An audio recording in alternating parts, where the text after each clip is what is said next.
There we go. Okay. All right, I'm going to call the meeting to order at 7:02 p.m. Would you like to do a roll call, Venice? Sure, I'll do the roll call. Seema Chandra. Here. JL Diaz. Present. Janice Metz. You're on mute. Oh, where is she? Oh, there she is. I've asked you to unmute. There you are. Hello. Yes. I know Mr. Glickstein is absent. He's let us know ahead of time. And Jane Nye. Here. Okay, let me share my screen. We'll do a flag salute. JL, will you lead this flag salute for us this time? One moment. There we go.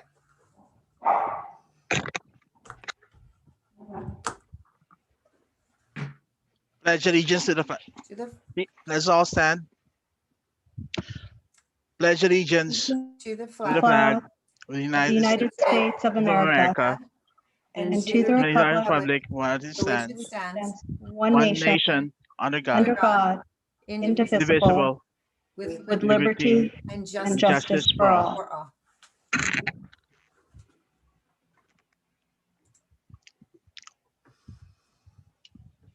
So Supervisor Parks, before we go into the adoption of the agenda, would you like to Yes, introduce our ASB representative, please? yes. We have a student representative and he's joining us for the first time tonight. Graham Ross, welcome. Welcome to the Oak Park Municipal Advisory Council. I know that you were selected by your school and we're delighted to have you.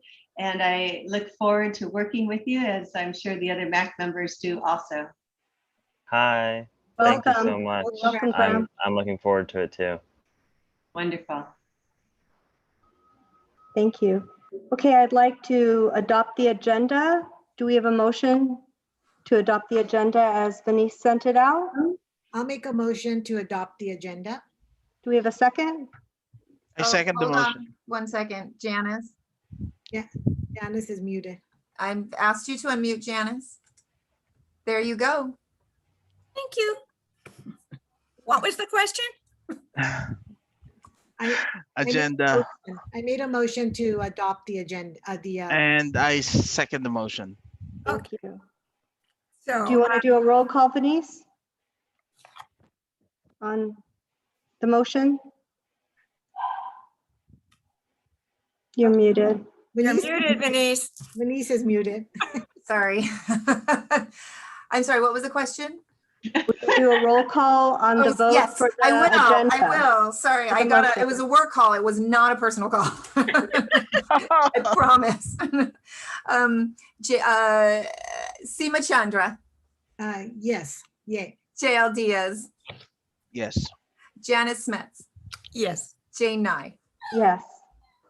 Okay, next we're going to do the approval of the meeting minutes of May 25th. Do we have a motion to approve the meeting minutes, or are there any corrections? I guess I'll make a motion to approve the meeting minutes. I'll second it. Do you want to take a vote on the motion? I will do the roll call. Seema Chandra, Yes. Janice Metz, Yes. JL Diaz, Yes. and Chair Nye. Yes. We're going to move on to the safety reports. We have Lieutenant Key from the CHP. Welcome. I've asked you to unmute. Good evening. For safety reports, there's been no collisions in the area that we have on record. It's been relatively quiet in that arena. I do have a safety message for the members tonight that it's been quite noticeable that there's been an uptick in highway shootings in California, specifically the metropolitan areas. And this last weekend, we had a shooting on the 126 near Piru, and it resulted from a road rage incident where looks like one motorist was upset about the other vehicle not moving fast enough or blocking vehicles. And when she pulled alongside the other driver, there was some communication, probably not on the best of communications, but they had their way with each other and let each other know that they were upset. And the person that was driving slow reached behind his back seat and pulled out a firearm and fired around at the driver. And it just reminded me when I was in the LA area just not too long ago that we were experiencing a lot of shootings. So I would recommend to, the members of the MAC that if you're involved in any kind of situation on the roads that, not to engage with the other driver, because you just never know what they're going to have. And if you see something that's unsafe, just call 911 and let the highway patrol handle it. And we'll be more than happy to come and take care of the issue. But just something I wanted to bring forward to you and something that we've noticed, the driving ever since COVID, now it's going back up. Who knows what's going to happen with traffic, but we noticed that when the traffic increased, the reckless driving and the road rages seem to increase too. So just something that we've noticed, over the last several months, and thought I'd share that with you. Thank you, Lieutenant Key. Appreciate your time. No problem. We're going to move on to Deputy Miller with the Sheriff's Office. Oh, there he is. Good evening. Good evening. A few things I wanted to point out. First of which is we've seen an increase in residential burglaries along the Canaan corridor. These haven't had a large effect on the Oak Park area, but the North Ranch area just across Canaan, we've had 9 residential burglaries in the last month. These are mostly coming in the afternoon to evening hours. They're generally multiple suspects involved, where one suspect will stay in a car, drop 1 or 2 other suspects off, and they'll generally, we believe that they're communicating by some type of radio, cell phone, or something. What we're asking for is obviously pay attention to your community, look for things that stand out, look out for your neighbors. You see somebody getting dropped off and going into your neighbor's backyard, that's a sign. Almost all of these crimes are what they're doing is they're going around to the back and they're making entry through the back of the house. The other thing we just want to remind people is dogs are deterrents, alarm systems when they go off are deterrents, cameras help us. Whether you have cameras to the front of your house, to the back of your house, not only can they help if you're the victim of a crime, but they can help your neighbors. So please consider those things. Another thing is, if you're familiar with what a skimmer is basically criminals use what they refer to as a skimming device. It's something that they can attach to an ATM. And what happens is when you put your ATM card in, it captures the magnetic strip. They also use, when they do this, they'll use a pinhole camera. You won't be able to see it, but it's a very small device. And what they're trying to do is capture you entering your access code. So when you're doing that, please cover the numbers when you're entering your code. The chip in the ATM cards is helping.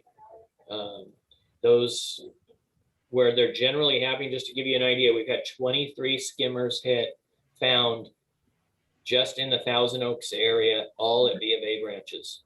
The belief behind this is that they're targeting employment development cards, unemployment benefits, because they now come on something similar to an ATM card, and those do not have a chip. But anytime you're using an ATM card or something where you have to enter a code, please put your hand over it, cover it, helps to protect your information. And then the last thing is, I hope you guys are seeing the volunteers out there. Now that we've had some COVID restrictions lifted, now that we have volunteers back in the station, the volunteers should be back out in Oak Park, as Oak Park is contributing to our VIP program. So I hope you guys are seeing them. I know they, I talked with a couple of them who took a report out there a few days ago. And that's it for me, unless anybody has questions. Deputy Miller, any questions for Deputy Miller? I have a question. Deputy, the North Ranch burglaries, I mean, you said they're coming in mostly through the backyard. Are they breaking windows or are they going through open doors and windows? No, most of these are forced entry. They're breaking back windows. They're often breaking back sliders. Wow.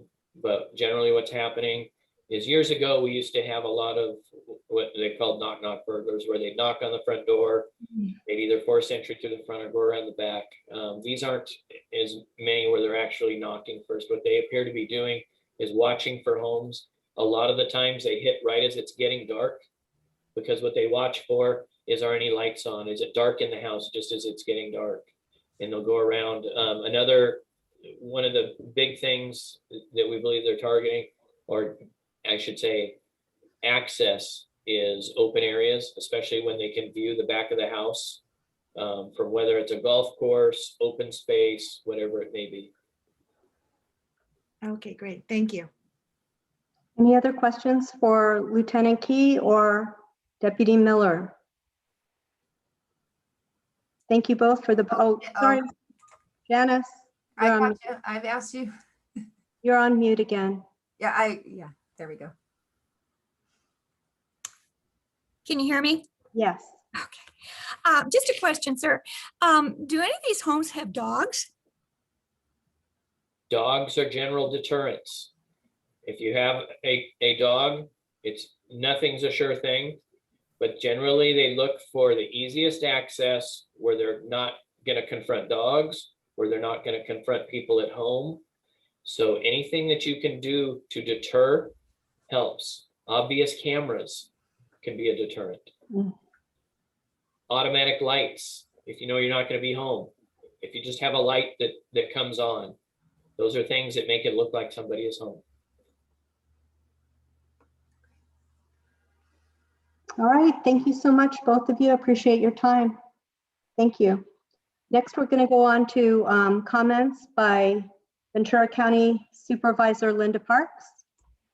Thank you. And while Lieutenant Key is still here, I do want to just thank him very much for his participation in our fire safety town hall. His professionalism and comments were well received and appreciated. And thank you for being there. And we also had Patrick Maynard with our emergency services, our OES, Office of Emergency Services, and others. And it was exciting to see a lot of us on the ABC 7 Eyewitness News. They covered it really well, and I thought brought a lot of good information. And even better, in terms of information, the Acorn out there did a great article and really gave a good synopsis for people to learn. And there's also a link on our website too that has the PowerPoints that were shared and some information on the speakers. So very much appreciated that. And I also want to let you know about a couple of events going on Saturday, which is this Saturday, July 31st.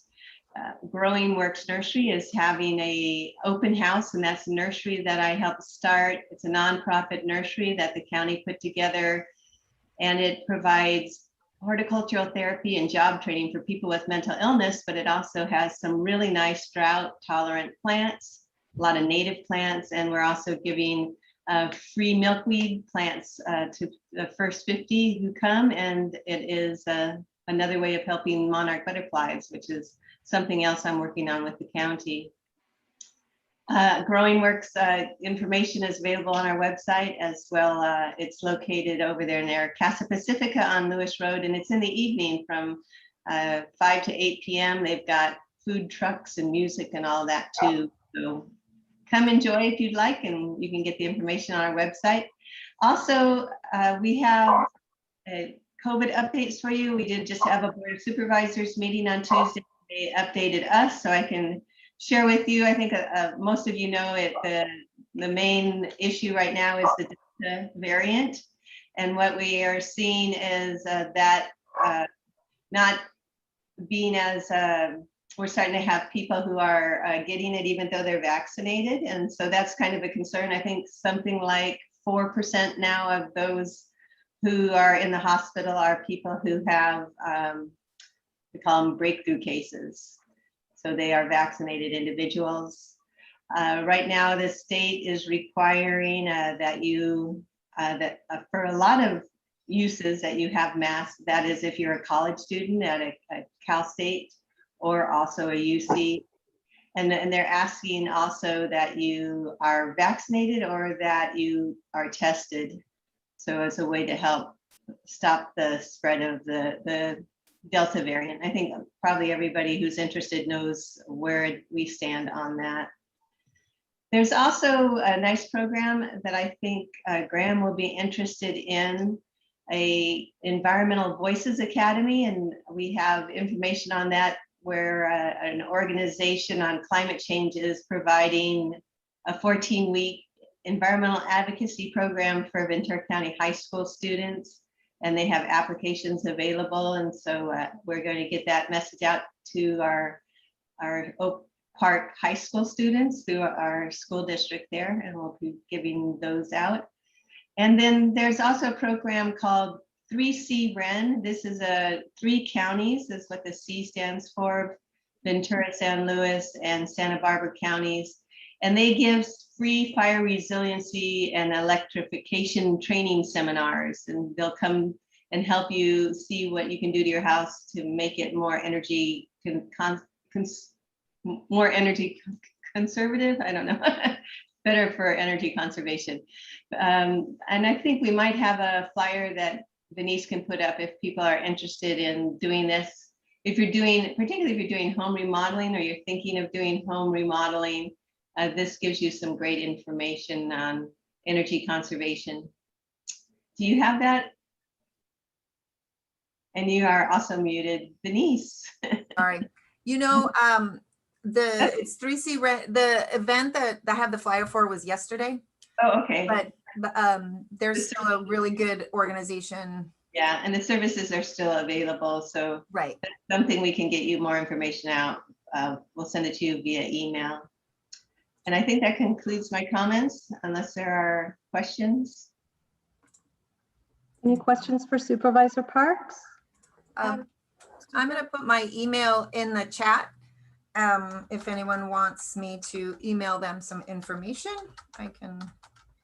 Supervisor, what are we doing about increasing the vaccination rate in Ventura County?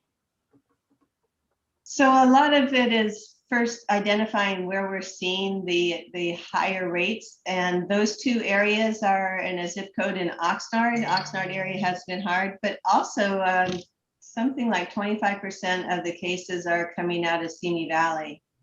And what we're doing is we're doing a lot of pop-up clinics in the areas where we're seeing the most COVID cases, and then also doing outreach to areas where people are having trouble accessing vaccines for a number of reasons. One thing that concerns me, and I imagine a lot of people, is Johnson & Johnson vaccine is only supposed to be 33% effective in fighting the Delta variant.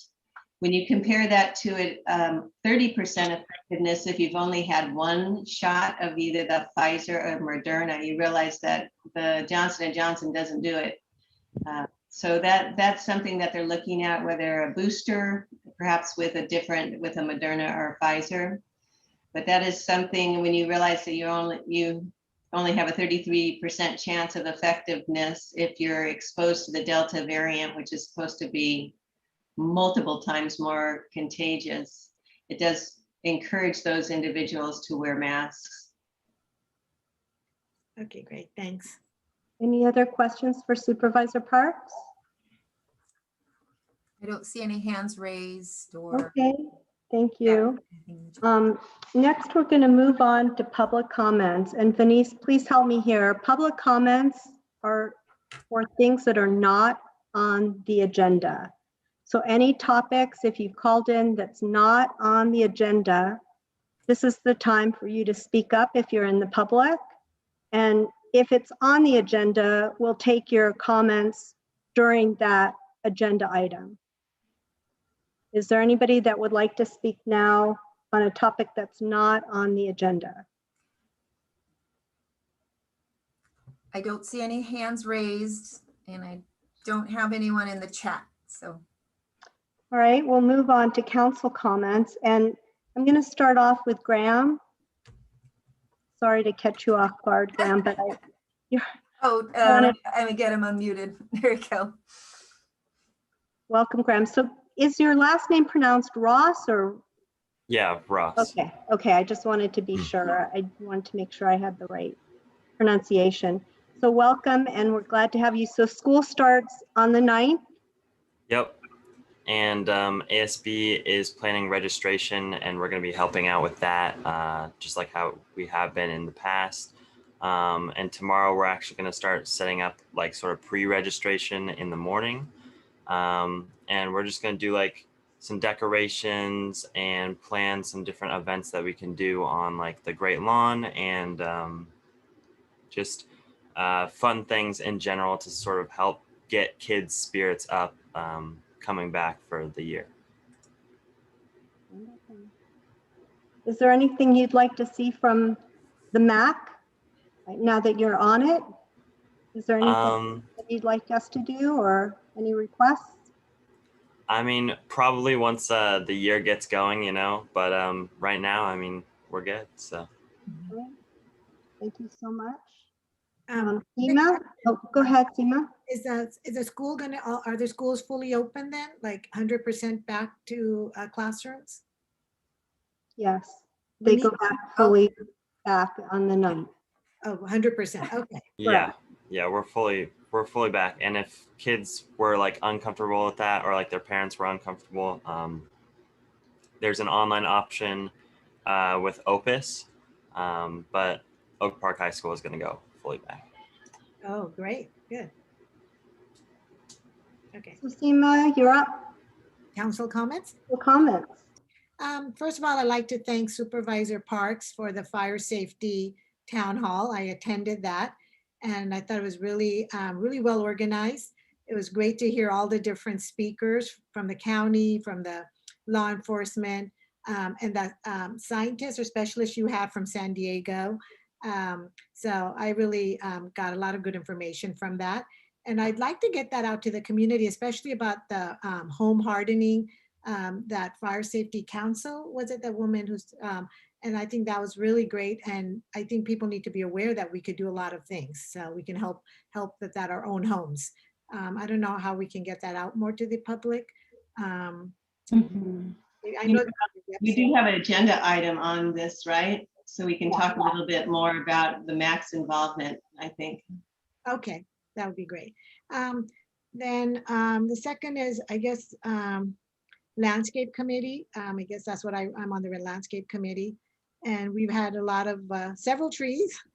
And I know there's an agenda item on that. So I'm not going to go into that too much now, but I have spent a lot of time on that this last 2 months of looking at trees and talking with the landscape committee and the county. And just we'll talk more about that later, but a lot of my time has gone there. And one other thing I like to suggest, maybe it'd be on the future agenda. I do the Oak Park sign on Canaan. And I noticed the other day I was driving by in the night. Is it possible we could add a light to that? Because if, you know, especially in the winter, it gets dark. I was driving by and I'm like, oh, people can't see this. And I don't know, maybe a solar light or something that nowadays they're doing that can just go like over the top. Just a suggestion, if something we can look into, if we have a budget for that. I think maybe we'll get more people who could read the signs then, since we do put a lot of good information out there. So We'll assign Denise to that one. I just wrote it down. thanks, Denise. Okay, that's it for me, Jane. Okay, JL, you're up. You're on mute. Oh, let me get him. Sorry. Here we go. Thank you. Thank you very much for everyone. I have yet to watch the fire safety webinar that you did, Supervisor Parks, but I heard a lot of good things about it.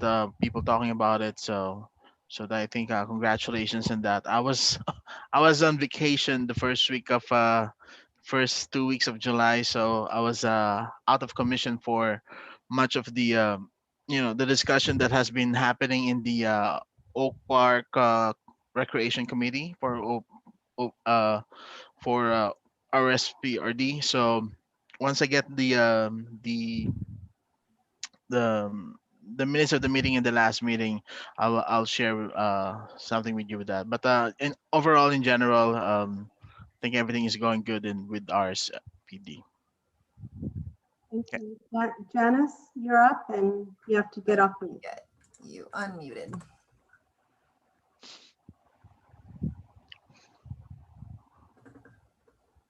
There we go.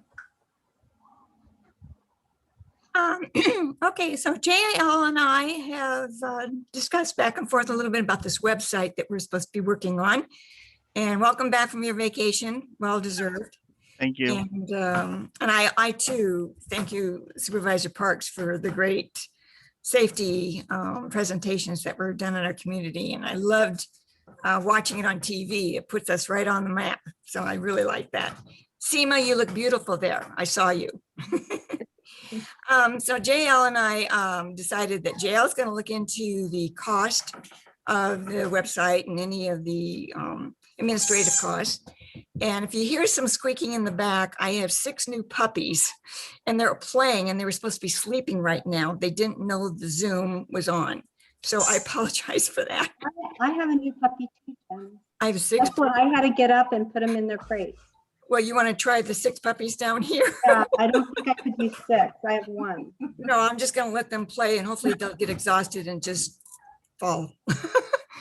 And then I presented to JL a list of what I think should go on the website.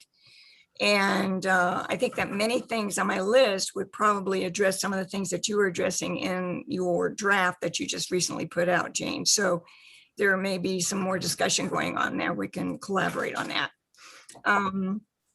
I've helped get, and we'll be discussing that later on the email. I reached out to the San Francisco Public Works because I felt we needed just more protocol. I have written a letter which will not be presented to the next meeting to present my suggestions of what MAC can do to help support a community and more collaboration with Public Works. I think, oh, and Mayboy Park, I went over there, that's being done. The work is done. And it seems like everybody's happy. Things have quieted down. No more noise. I haven't heard any more noise anyway. So I guess we did a good job.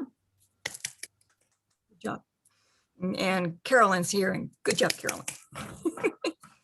I think that Mac is doing a great job, and we're back from vacation and we're ready to get to work.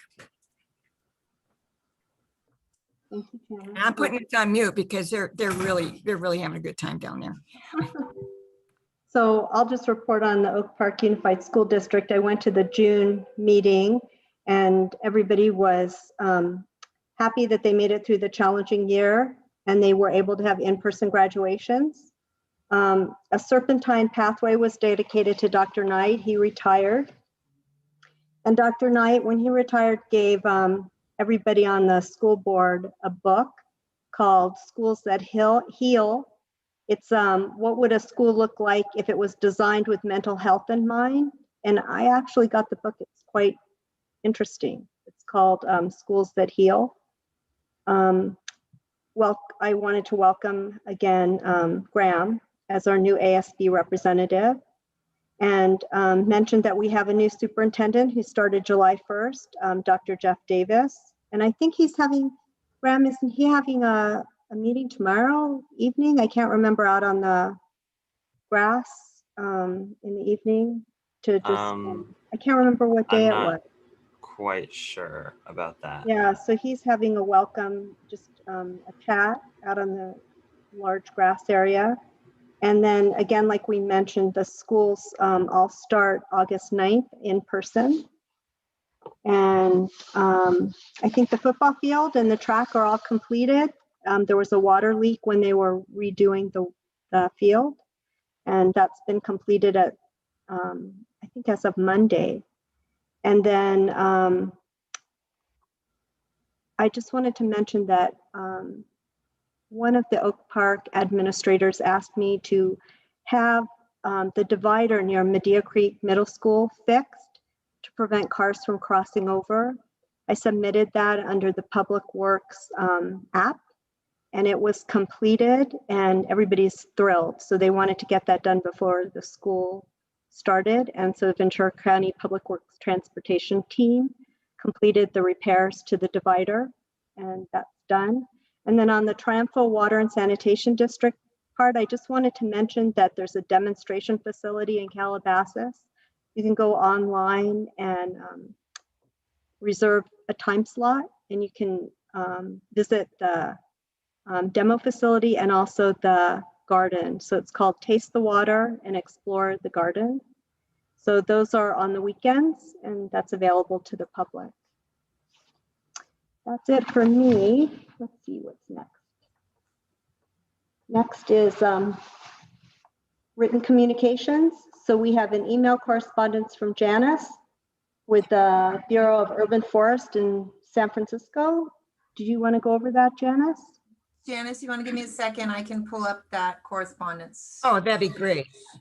Yeah, let me just, give me 1 second to share my screen. And it is right here. Can you make it larger? I can. Thank you. Maybe one more click? Yeah. Thank you. There we go. Better? Is that good? Perfect. Okay. Janice, do you want to go over? Yes, with permission of Supervisor Parks, I reached out to the San Francisco Public Works because they had recently, yeah, there's my I was question. actually going to move down to where, My question is, that'd be great. yeah, is Yeah. there's It'll make it more question and there's their answer. Right. And let me know if you want me to scroll down more. Well, that's the answer. You got to go down for the question. Okay. So I don't think I can get both of them in there, but I can start here with your question. Okay, there's my question. Okay. Because of the recent event that we're having and discussions that we're having right now on trees on Hawthorne Street and dealing with sidewalk repairs versus tree cutting. So I decided that I'm just going to ask another Public Works to see how they handle it. And I was aware that the San Francisco Public Works just recently went out to their residents to get permission through a bond, getting money and taking care of the trees because they were not being taken care of. And the residents said, sure, take it over, and we'd appreciate it. So I thought, okay, well, how are you handling this since Public Works is directly doing it? And so my question was, thank you for your quick response. And this is Miss Stacy, but she's forwarding me to their arborist. So I got the answer from an arborist. But my question was, and you can read it, when a tree next to a sidewalk may have a root possibly lifting the sidewalk, how do you determine what to do, please? These are mostly pine trees planted a long time ago that can be very healthy. Is there a policy San Francisco Public Works follows? Is there any guidance at the state level? Because I didn't want to reinvent the wheel. If they've already done work and research on this, I was hoping they would come back with it. So this is the response from their arborist, who's certified, of course. And hi, Janice. He starts off, this is a really hard question to answer. We know. Deciding to remove trees based on root damage is a case-by-case situation. Usually the people making these decisions are also the people whose job it is to protect trees. So hopefully removal is the last choice scenario. You can always contact consulting arborists to get third-party opinions. You can also design or engineer new sidewalks to retain trees. So this invoked my letter, which I cannot present till next time we meet. But it does bring up a lot of good points and questions that we could possibly do between MAC and Public Works in Ventura County. So with the guidance of Supervisor Parks, hopefully we can make things work better. So this is what I've done so far.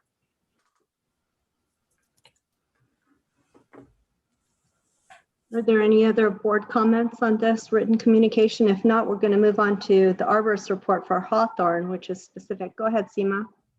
So there, I had two comments from residents. They weren't written, they were given to me verbally because they ran into me.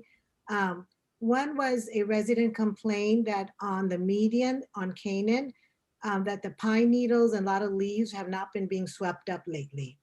So he said in the past they were, but lately he's noticed enhanced landscaping has not been sweeping up. And so I drove by there and I noticed from the high school north, like, I mean, on Canaan, from the high school going up towards Lindero, he was right.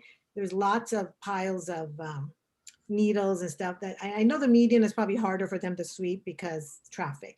So I don't know whether we can send that notice to landscape, enhanced landscaping, so they could take a look at that.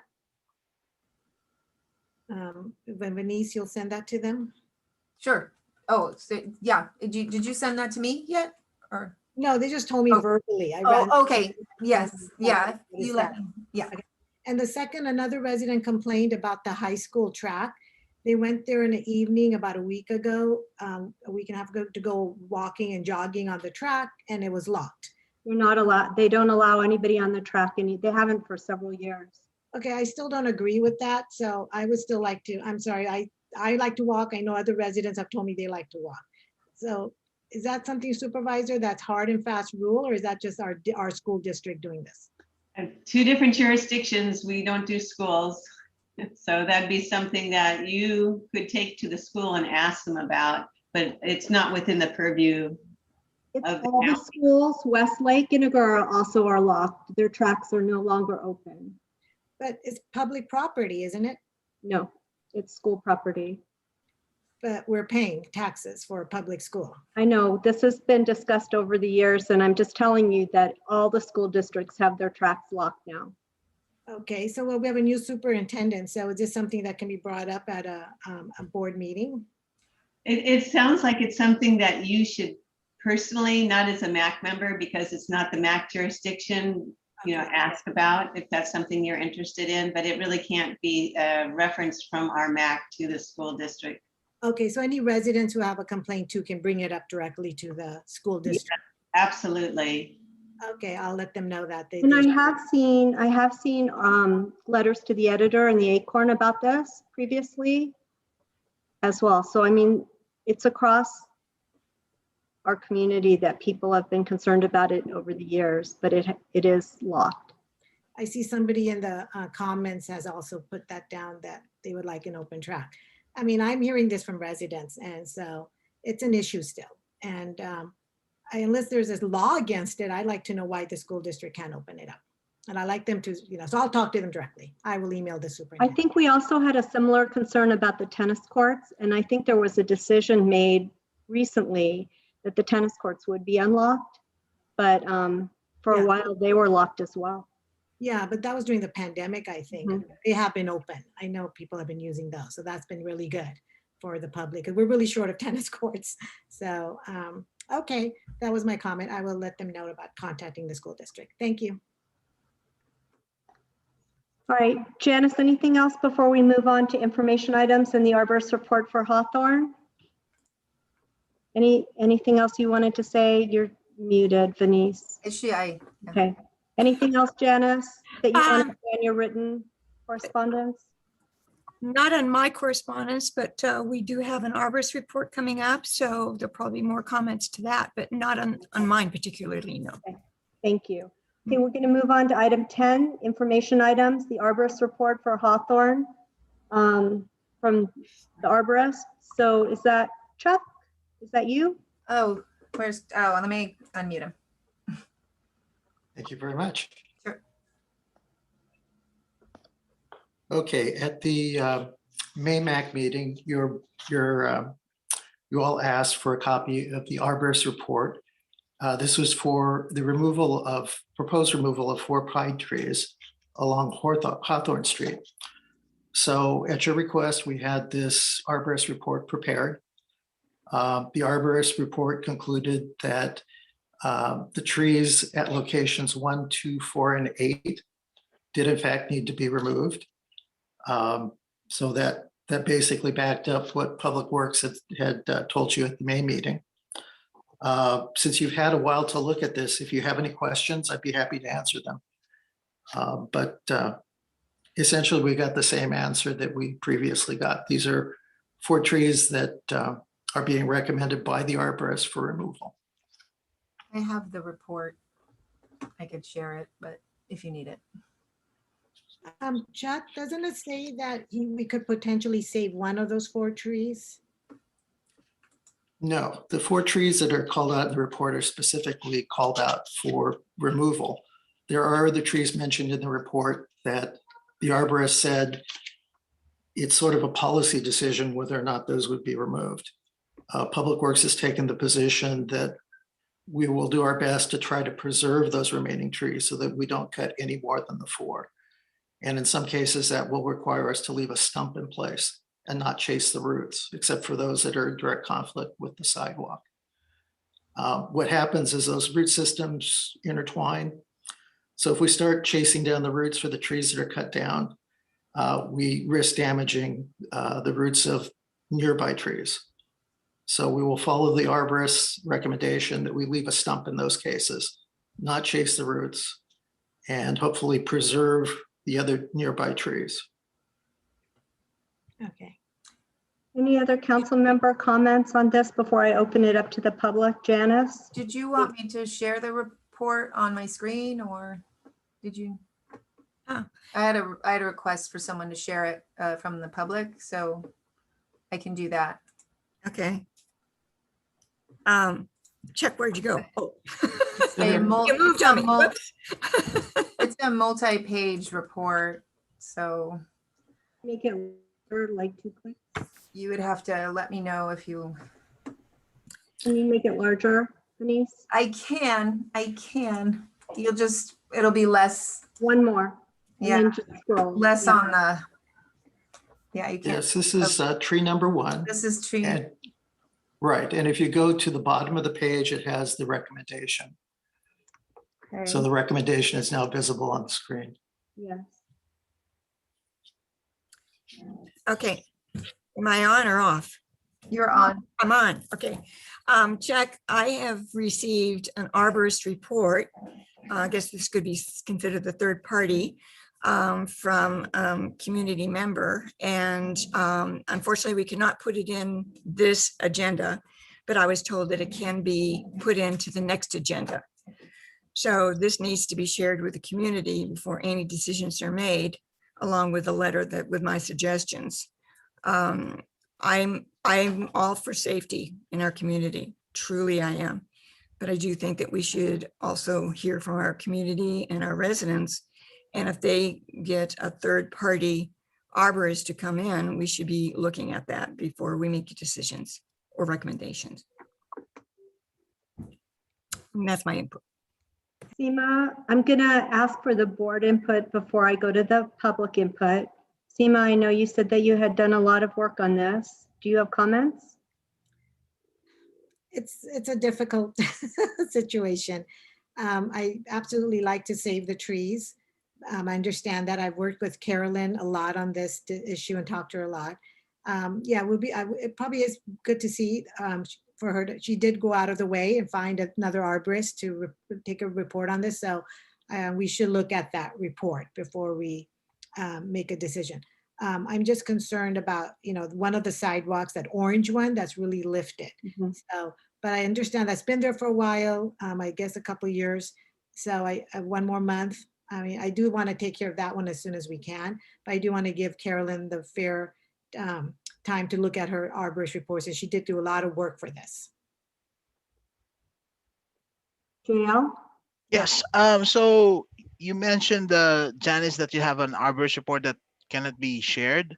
Why? And can that be shared during the public comment section? Janice is muted, Denise. Oh, do you want? The county council said that it's not on the agenda to have a discussion on an arborist report that isn't the one that's on your agenda. That's why we got into this little quagmire. However, there's nothing to, we will share that report definitely. You should all get that. Particularly if you want to add that as a future agenda item. So your next agenda, you can look at it. But there's nothing that's stopping you from saying, hey, the results of this third-party arborist found that, you know, these trees can be saved if that was the case. But I have asked our Public Works agency to not cut down any trees until we can vet this some more.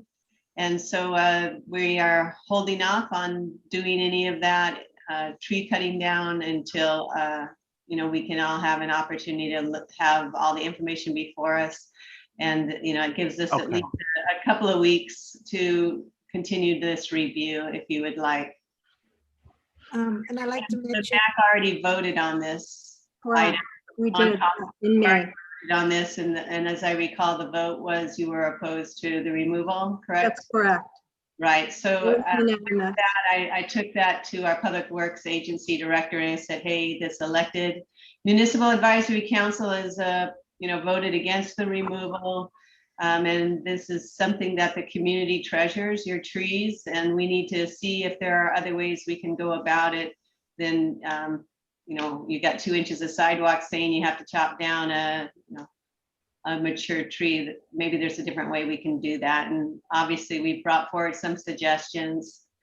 So I'm glad that at least we got a little bit of a stay of the execution while we can work on this. Thank you. All right. Seema, did you have something else, or Janice wanted to say before we open it up to the public? I just wanted to say, I think Carolyn will mention it when she gets a chance to speak, but she did also find a company that Agora and Calabasas, several nearby communities are using, that's based out of Agora Hills. And they've been taking care of a lot of sidewalks without having to remove trees. They have some methods. So I'll let maybe Carolyn tell us more about that.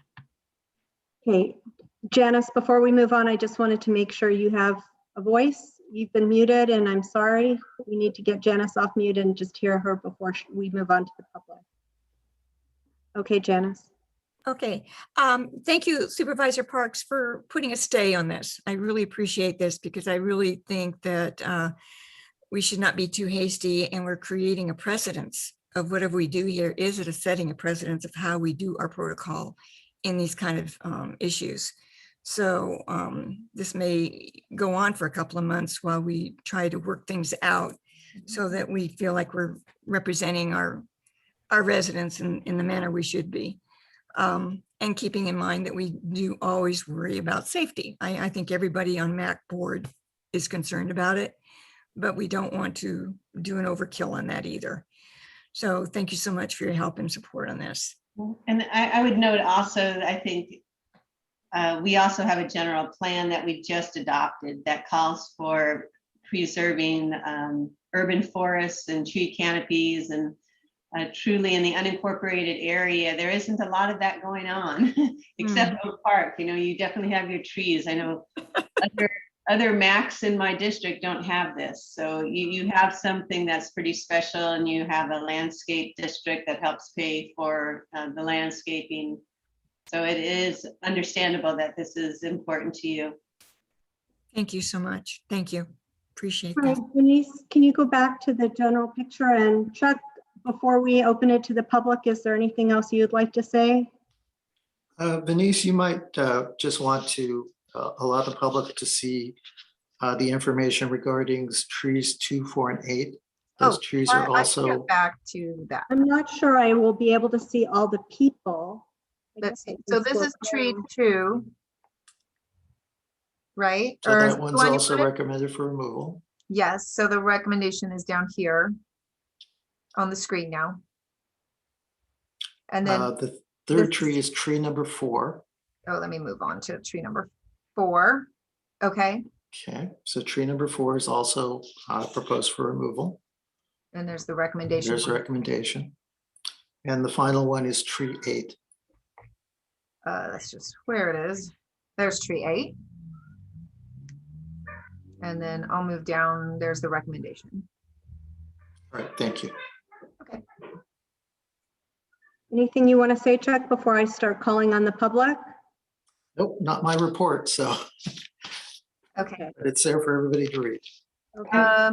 Okay. So I'm not sure how many people who are in attendance and visible to me want to speak about the trees. Well, I know Carolyn Cass-Barton emailed me about wanting. Right.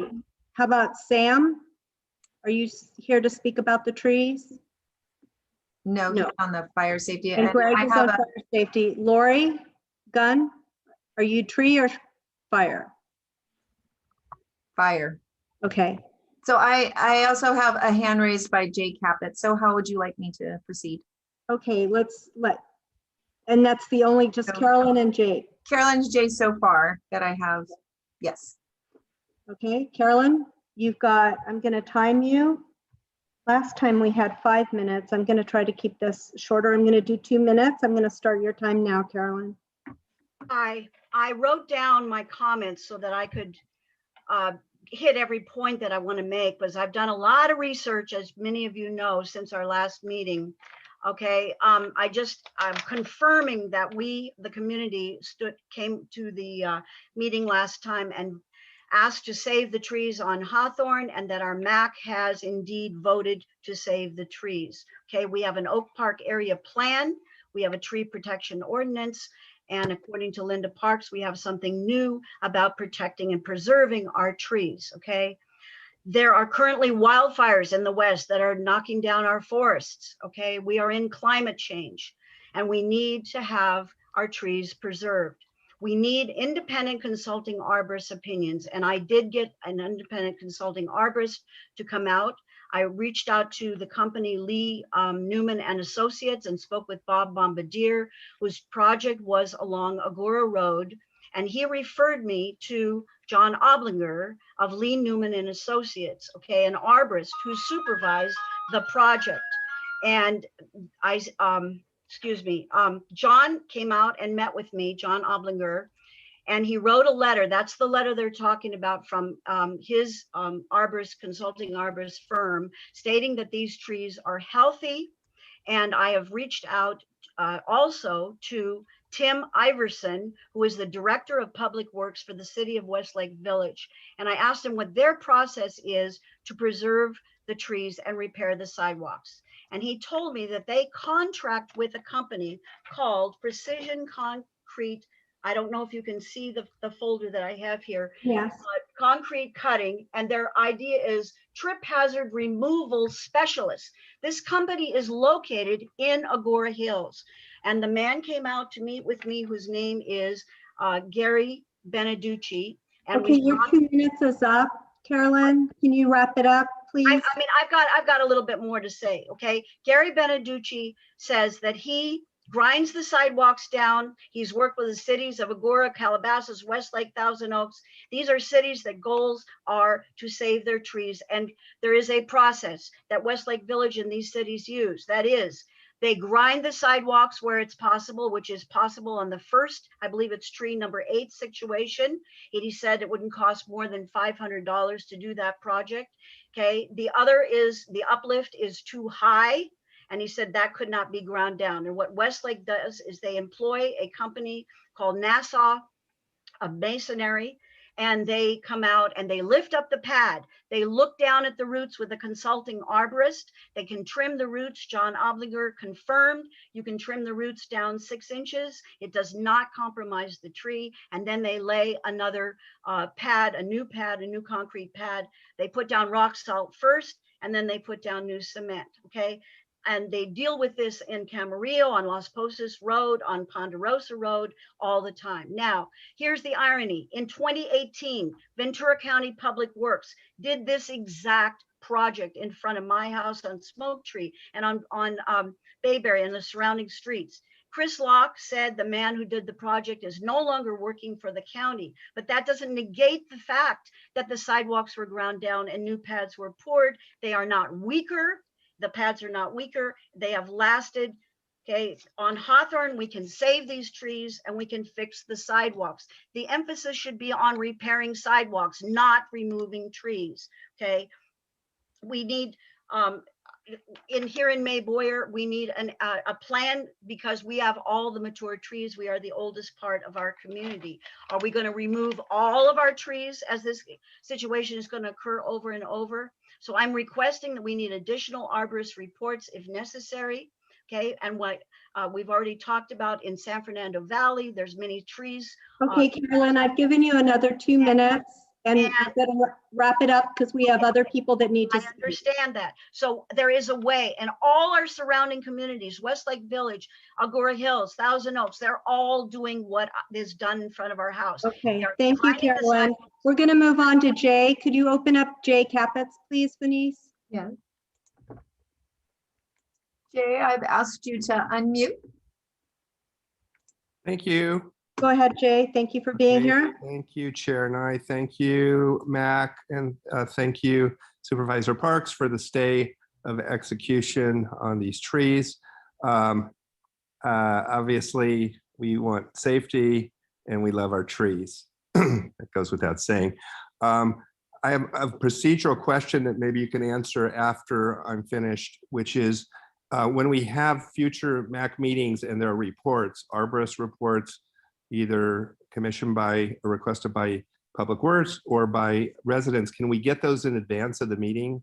I didn't know that this report was floating around, this last one, and I just saw it for the first time.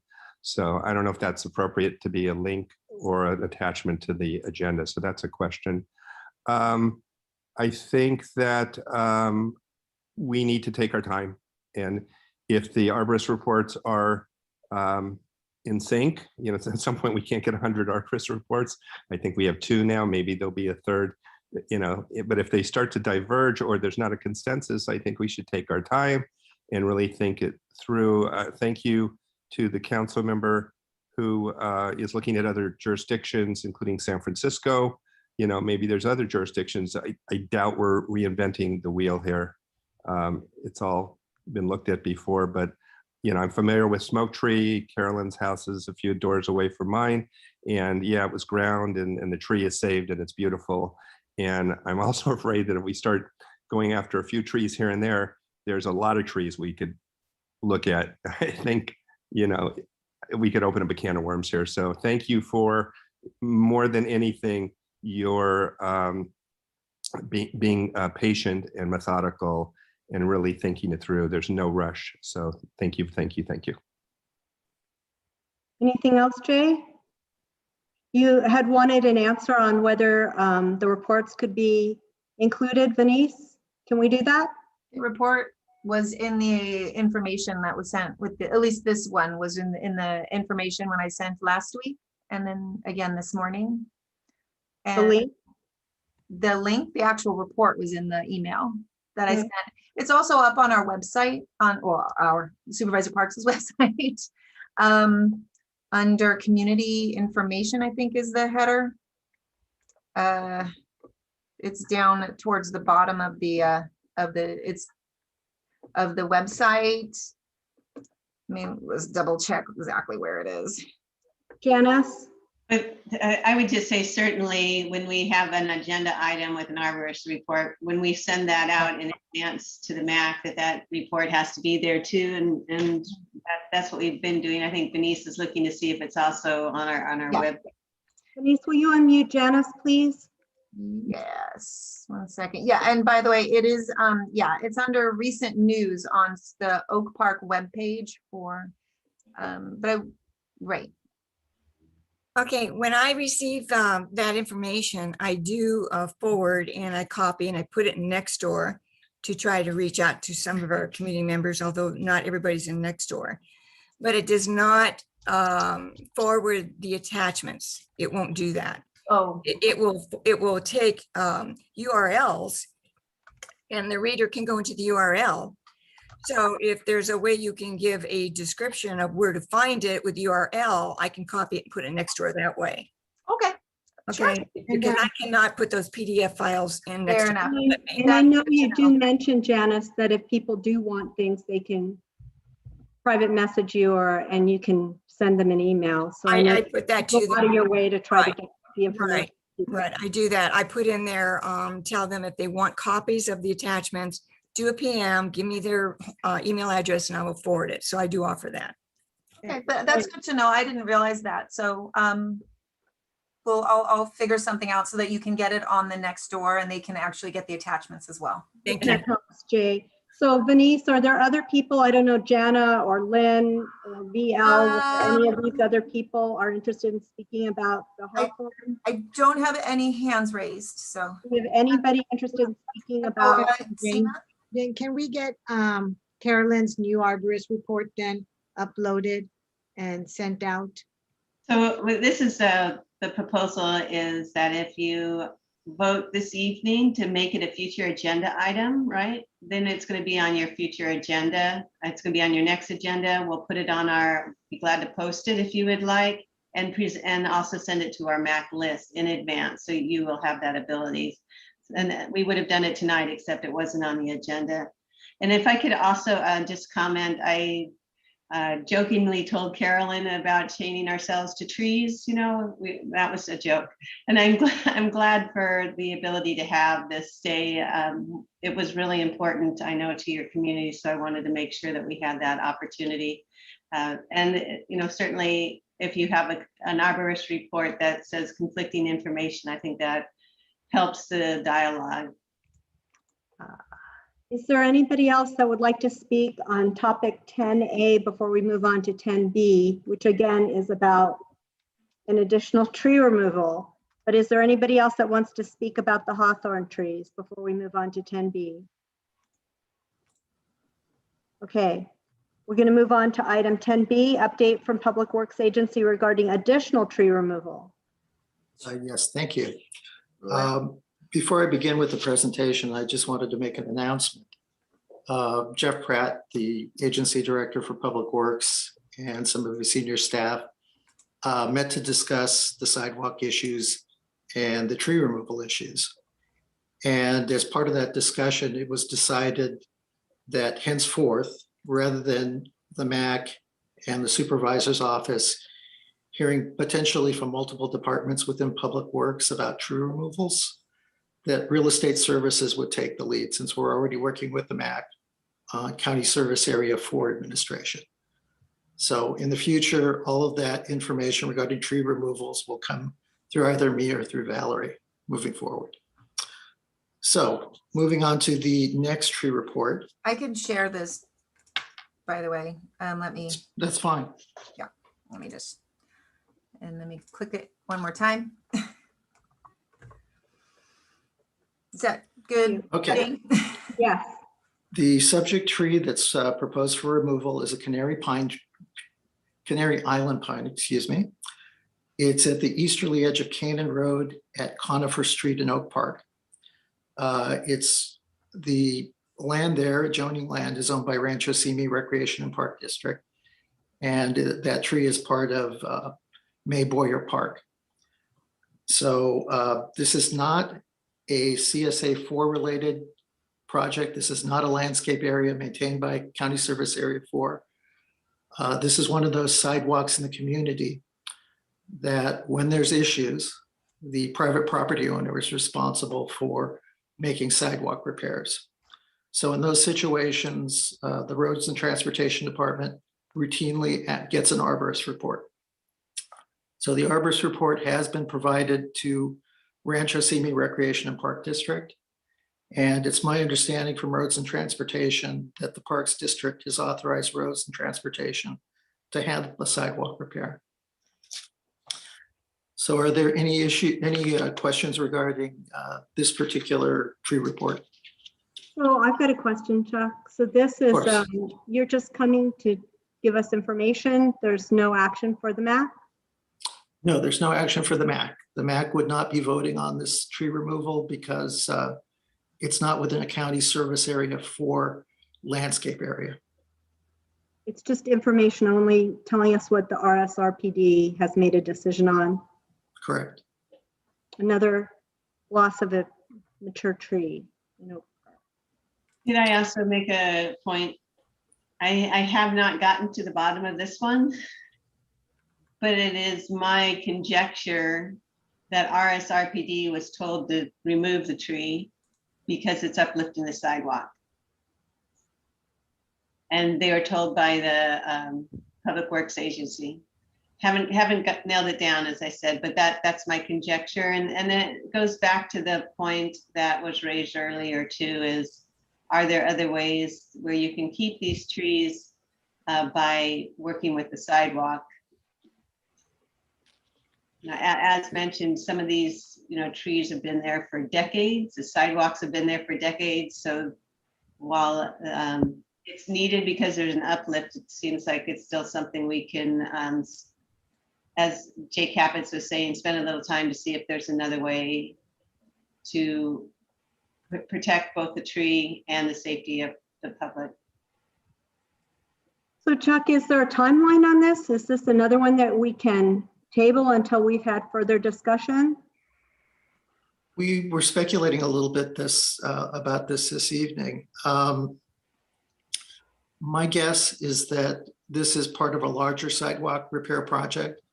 Usually what Roads and Transportation wants to do is they have a number of sidewalk repairs, they group them all together and they get a better price.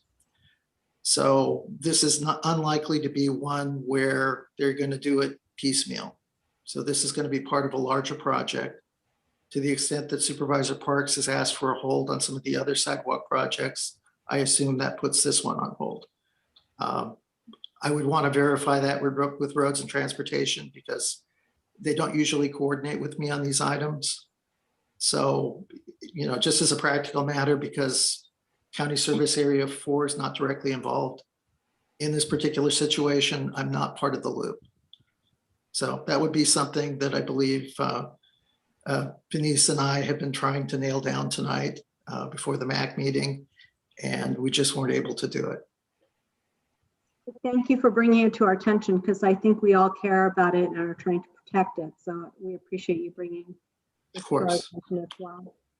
As I said at your last MAC meeting in May, whenever we know that there's a tree scheduled for removal, we always notify the supervisor's office. So that's our standard operating practice. We don't want anybody to be caught by surprise. Right. And then if Ranch is going to cut any tree, they notify you as well, correct?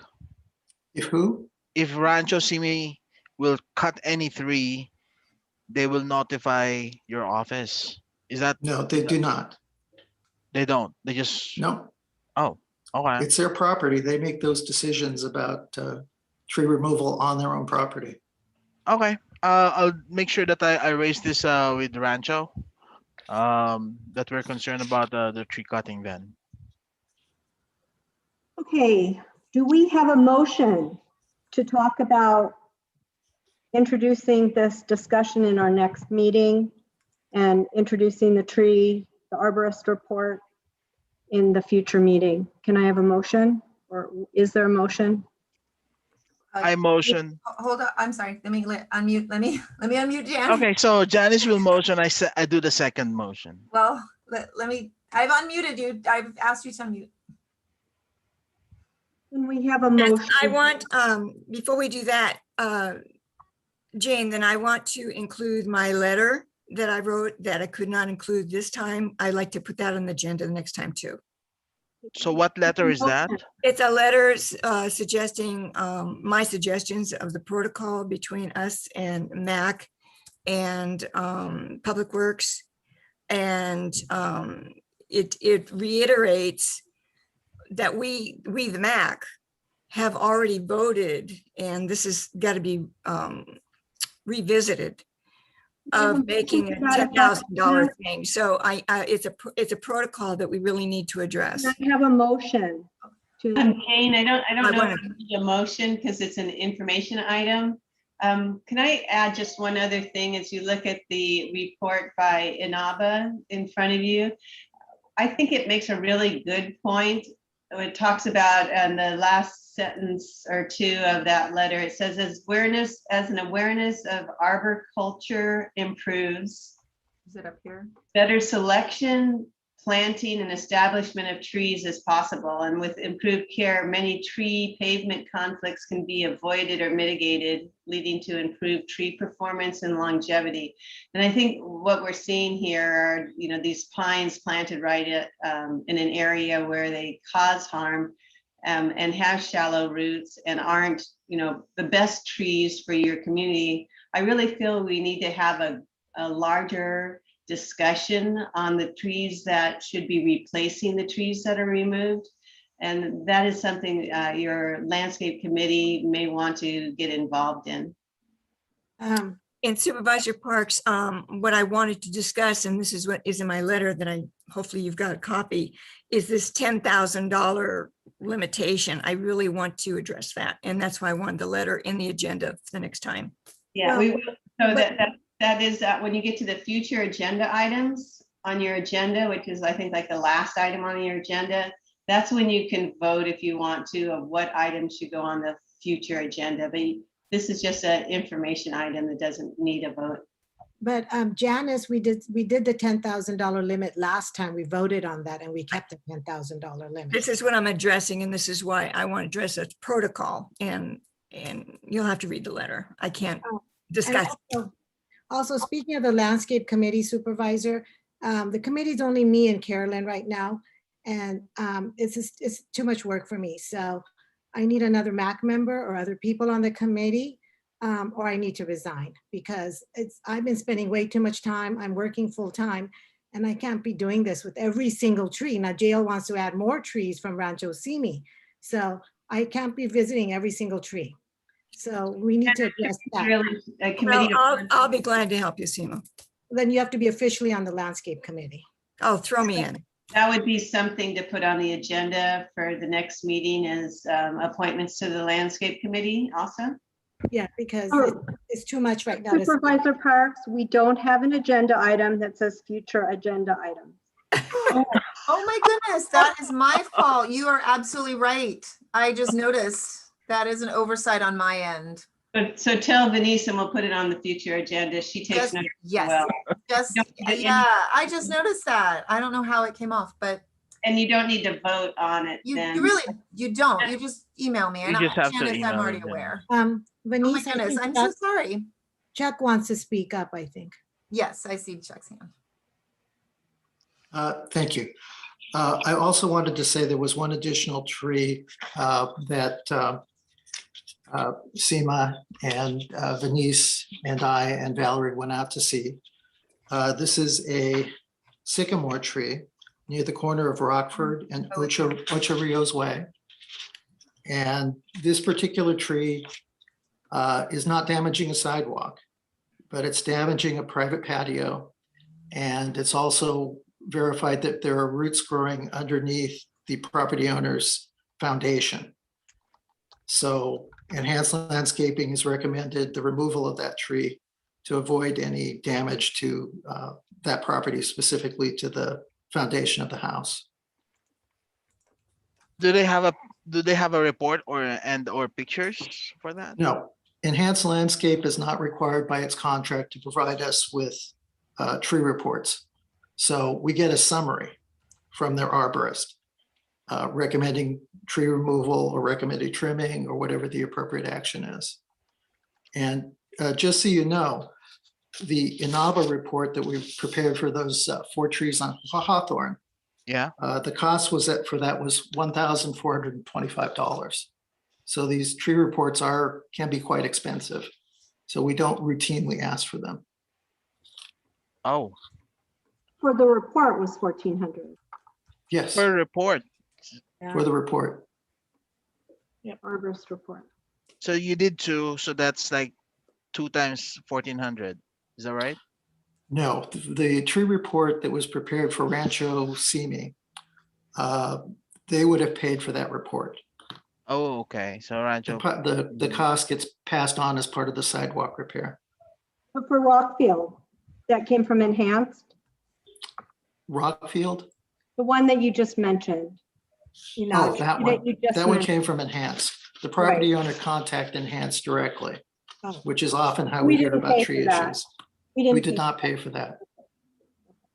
And so Seema, you saw this tree? Mhm. But we couldn't see the residents, because it's affecting the residents' patio. So we were only able to see the tree from the outside. But I mean, I don't have any reason not to believe that the roots are going under the residents' patio. And Chuck said they're concerned that it's going toward the foundation of the house. Oh, All right, so I think we're done with 10B. Chuck, is there anything else you want to say on the No, items? we covered every item. Thank you. All right, thank you. We're going to move on to, Jane, Carolyn Cass is waving. I've asked you to. Unmute. Can I do it? Is that okay? we can we can hear hear you. you. Okay, thank you. I'm just very concerned that we're not talking about sidewalk repair, and we're talking about all these trees. I walked by the tree at Conifer and Canaan. The sidewalk is sloped, but there's plenty of room for them to serpentine the sidewalk around and rebuild the sidewalk onto the Rancho Simi land. There's flat land right there. They can pour a new sidewalk. Why are we not interested in discussing cutting? And we're going to have that as a future agenda item. How can we bring this up? Because we seem to be focusing on the tree removal instead of how can we repair our sidewalks? That's Thank what we you. Carolyn, thank you. We're going to move on to item 11, advisory matters. So we have Oak Park fire prevention measures. Denise, who do we have to I speak to do. Oh, that? here we go. Mr. McHugh, and if you wanna, Mr. McHugh, I've asked you to unmute, and I've given you the ability to share your screen. If you would like to, he has a PowerPoint presentation. Welcome. Welcome, Mr. McHugh. Thank you for coming. Trying to figure out how to share. If you're having trouble, I have it, so I can always There we just go. share it from mine. Okay, you got it? Okay. Got it. It's at the bottom. There you go. There we go. And I There want to you say, go. first of all, thank you to Supervisor Parks and to the Oak Park MAC for giving me the opportunity to speak, especially about our experience and why we did this in Bell Canyon as a result of the Woolsey fire. First, though, I want to tell you what a Fire Safe Council is, in case you have any doubt. And according to the California Fire Safe Council, who's the lead organization in the state of California, basically to organize the members of the community who are lost from wildfire to create a powerful group initiative and basically save lives and property from wildfire. That's why we have Fire Safe Councils. They accomplished this mission by, among other things, building relationships with partners in the community, your fire departments, whether local or CAL FIRE, park districts, land agencies, resource conservation districts. You're already doing some of that. I attended your fire safety town hall. I was very impressed with what you're doing already. You also want to have some contacts with the insurance industry to make sure you maintain a relationship with the California Fire Safe Council, as well as work with other fire safe councils in the area, because you can learn from each other or even do joint projects. They also accomplish their mission by educating the community on actions required to improve wildfire survivability and sponsoring projects to accomplish those actions. And you guys are doing some of that already, as I learned from the town hall, maybe not quite as organized. I was also impressed with what your youth group is doing in terms of some of the vegetation management that they're sponsoring. You also have to pay for some of this. And so the other thing that the Fire Safe Council does is it pursues grants and community support to help fund the risk mitigation activities that you undertake. Now, we formed a Fire Safe Council in Bell Canyon in early 2019 as a response to the Woolsey fire. We had 40 of 688 homes completely burned to the ground, many other damaged homes. I'm sure you guys had, similar experiences there. I don't know what the extent of the damage was in Oak Park, but it was quite an emotional, life-transforming event for many people here. It was for me. That was the reason I got involved with this, and I spend almost all my free time supporting these activities. We began as a committee of the Homeowners Association. Eventually, we formed a 501c3, which was a mistake. We should have done that initially, and that's what I would recommend to you, because we missed out on a number of grant opportunities because we didn't have that platform in place. We received a lot of help from the California Fire Safe Council and from the North Topanga Canyon Fire Safe Council, from those two individuals that I named there, which helps. So I have told some of the folks that came to me about forming the Fire Safe Council in Oak Park, I would be very happy to serve as a volunteer advisor to help you guys make sure you take the right steps and you don't make the same mistakes we made or that other FSCs have made. Early projects that we did included a swimming pool ID program. Any body of water can be used by a firefighter in the state of California without the permission of the owner to fight a fire if necessary, but they have to know it's there. We have many swimming pools, but you can't tell. So we have this ID program now where you walking down the street, you can see where the pools are. We did an evacuation route map. We created a pool of satellite telephones for emergency communications. That was because of our experiences with the Woolsey fire. I won't go into that detail, but I can cover that if somebody was interested. And most importantly, a community wildfire risk analysis, which I'll talk about in a minute. Currently, we're doing home ignition zone training and inspections. That's where defensible space and home hardening comes in. It's one of the most important things that a community can do. We're also in negotiations to form an FSC consortium with the Santa Monica Mountains RCD and some other local FSCs to improve our shadow or umbra in applying for grants. Future projects, we're going to become a FireWise USA community. I'll tell you why in a moment. We're also going to conduct an insurance seminar in the near future. We have a very difficult time getting fire insurance. Don't know if you have that problem. When we do get the fire insurance, it's inordinately expensive. So a roadmap to setting up the Fire Safe Council, find the right volunteers and community partners, a couple of leaders and a number of workers, form a 501c3 early. This is going to take several months. Your other things don't have to necessarily wait on it, but you want to get this underway sooner rather than later. First big project is a community wildfire risk analysis to find out, what you're up against and really identify all the risks, then to prioritize them and identify mitigations. At some point, you want to do a quick demonstration project just to basically shake out your organization a little bit, make sure that people are working together okay, you have the right protocols in place. Then a community wildfire protection plan where everything gets documented. Become a FireWise community, identify future projects, and address your funding and community support needs. And then this has to keep going. In terms of the volunteers, who would those be? Well, they could be MAC members, they could be someone from Rancho Simi. Certainly VCFD presentation. There's a woman in their fire prevention bureau there named Celine Lumi, who's been an outstanding help to us. If you have anybody in the community with the insurance industry, that's very helpful. We have an executive from Hub International on our Fire Safe Council, and it's been very helpful. Representatives from construction industry, an attorney or two, and of course, Oak Park residents, and hopefully as many of these people as possible at Oak Park. I'm not going to go into this in detail, but there's a number of steps you've got to go through to form the 501c3. That's why you want to start it sooner than later. The third bullet alone can take 3 months or longer. The last two bullets are only required for federal grants. For state grants, you don't need that status, the DMV number or the cage code. But for federal grants, you have to have that capability because the way the federal government operates, they have this website called SAM, which is the System for Award Management. They manage all federal grants through that and need to have this technical capability. So if you go down that route, just make sure you hit all these bullets. Once you organize, what do you do next? Well, I said, first of all, the wildfire risk analysis. You know what you're up against. This is a formal analysis with a report, very formal report that talks about the status of residences on home hardening and defensible space, the status of the community with respect to the wildland-urban interface, how embedded is the community, what's the fuel and vegetation situation, what's your wildfire history, identifying boundaries, ingress, egress points, risk severity, wildfire history, fire station locations, community values at risk. What is the community based on and what's at risk of fire? Maybe your water supply, perhaps power outage industry if it's been a factor, or any other factor you have that might increase wildfire risk.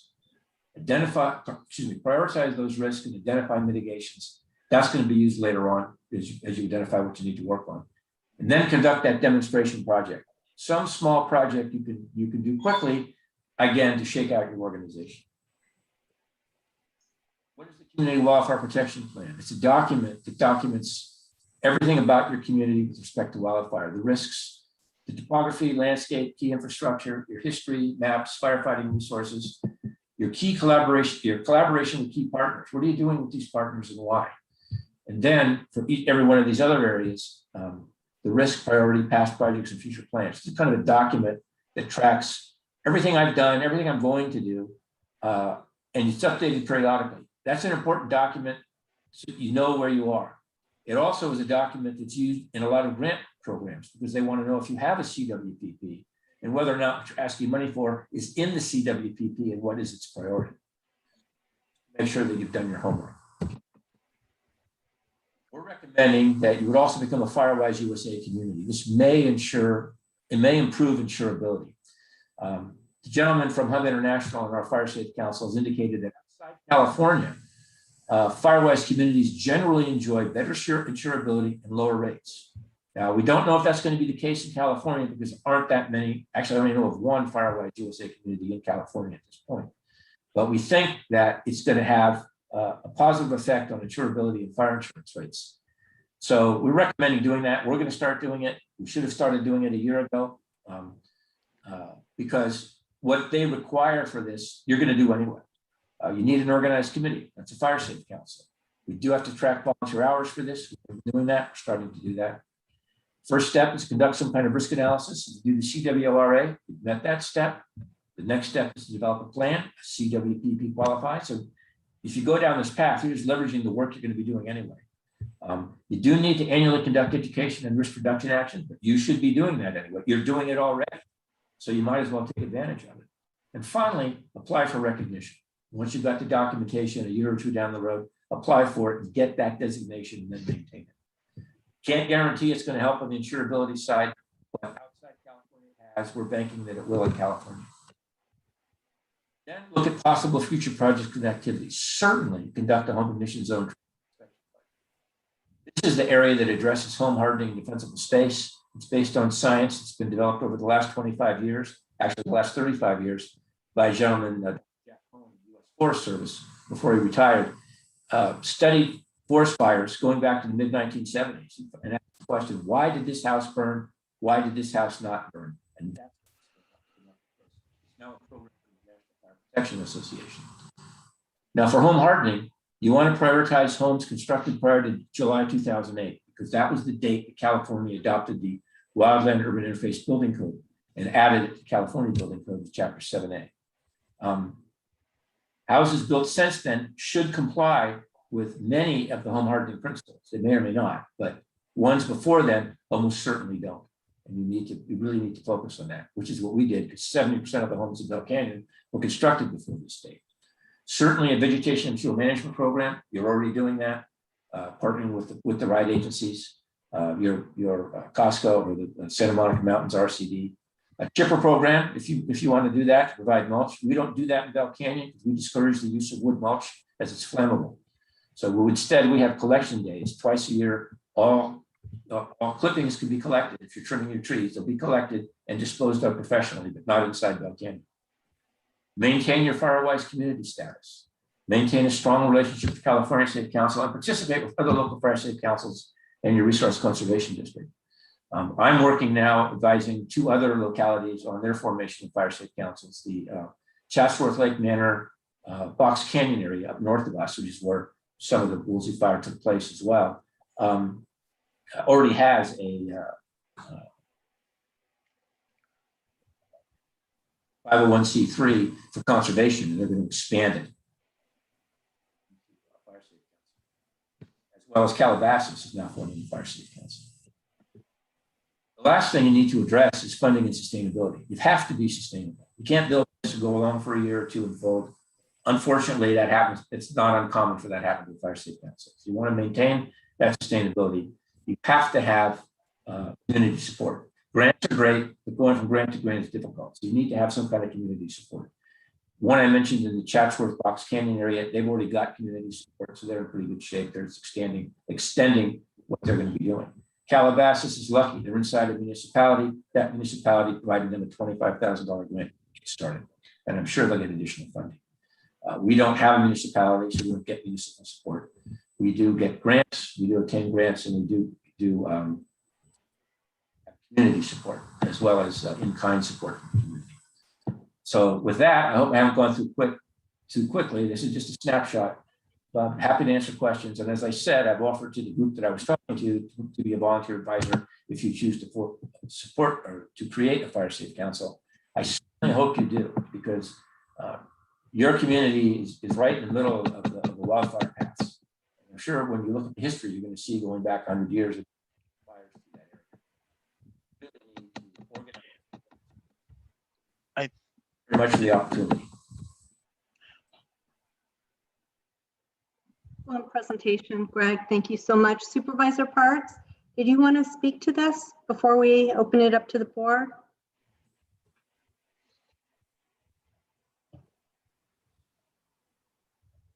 We lost Supervisor Parks.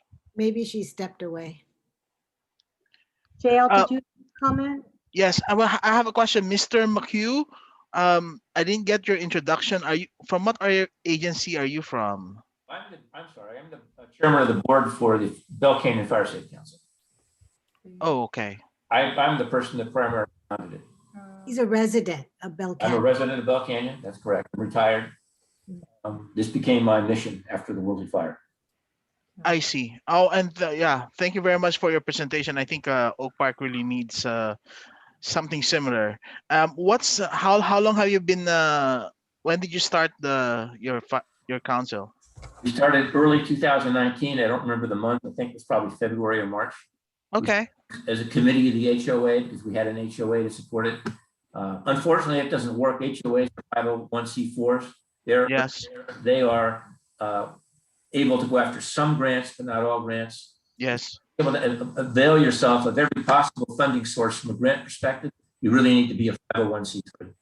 All right. So you've been operating for about 2 years. And last question: what's your operating cost to support this project or this organization? How much do you spend in a year?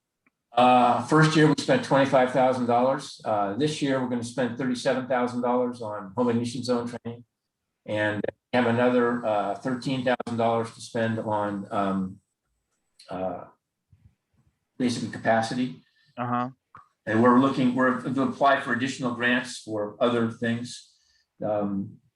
So we've had funding in the last 2 years about $75,000. And you're getting that from the grants? That's from grants. That's correct. I see. In-kind support from the HOA. I get a free office, phone, internet, all of that. So. Okay. Thank you. Jane, great. I was at the fire safety town hall, and is it Sam or Lori? Do we already have a little early group formed in Oak Park? Sam's here. Sam's here. Sam, I'm gonna ask you to unmute. Oh, yeah. Hey, everybody. Can you hear me okay? Yes, thank you. So Greg and I initially got in touch after my mom and I attended one of his home ignition zone trainings. My mom and I were interested in the same thing Greg was, which was just keeping our community safe from the dangers of fire. So everything that Greg is talking about is definitely what we need to do, but we need to get some traction in terms of membership and leadership. So I'm here for another month or two, and I can sort of provide some remote administrative support for the Fire Safety Council. But what this presentation to this forum hopefully encourages is just more awareness and participation. So like Greg said, a member of the MAC, somebody to sort of help facilitate would be great for the Fire Safe Council. If other members of the community have expressed interest in being an active part of creating a fire safe community. And, you know, I think for the time that I'm here, I'll continue to be an advocate and field other members of the community to see who wants to get involved. About 10 months ago or so, just the people on my block got together with the folks from Station 36, the firefighters there, who gave a presentation on home ignition zone training, as well as just answering any general questions that the community had. And there was a lot of interest expressed, we just went door to door and said, hey, you know, are you interested in learning more about fire safety. So I'm certain that there are people here who are going to want to get involved. It's just about getting the word out. So I don't know what sort of communication distribution channels there are, or how best to make Greg's presentation available. Greg obviously has a lot of experience with his fire safe council and sort of the mechanics. Really what we need is just something for him to connect with for the Bell Canyon, as well as Santa Monica Mountains and Ventura County in general, as we saw at the fire safe town hall. So hopefully within the next few weeks or months, or it's really just as soon as possible, if we can get sort of a fire safe council, get our team together and start applying for funding and getting some traction. I think that's order of business number one, even before we get to something like the safety report, the fire report that Greg mentioned. So I was just sort of here to help facilitate, introduce. I am a resident of Oak Park, so yeah, happy to introduce Greg to this group, and happy to field any questions folks have about my experience with fire and fire safety. But yeah, Greg is definitely the knowledge leader on Fire Safe Council and all the mechanics that go with that. So feel free to send either of us an email if you've got more questions.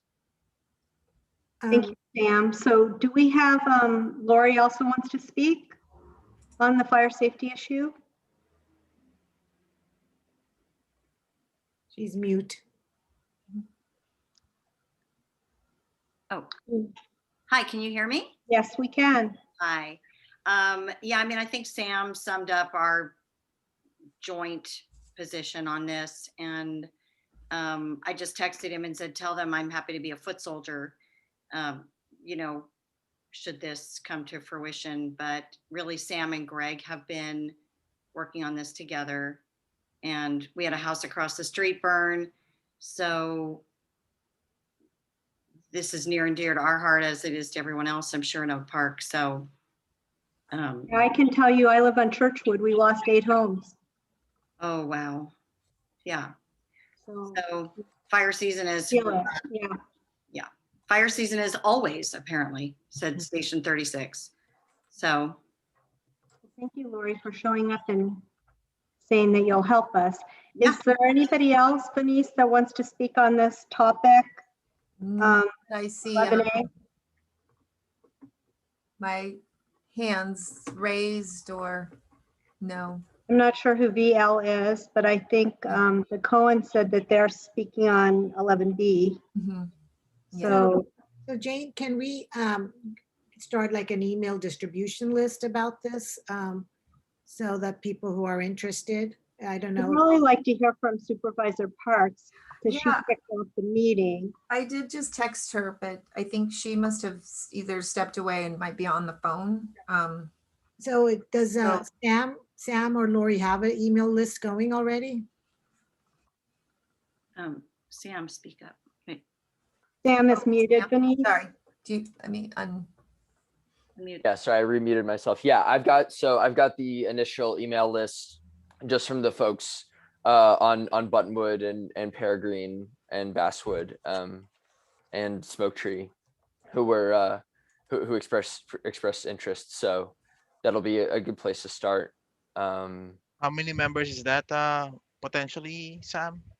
Well, people who are interested in learning about how they can protect their homes versus people who are interested in facilitating a 501c3, I think are pretty different. But in terms of the amount of emails I have, should be about 20 or 30.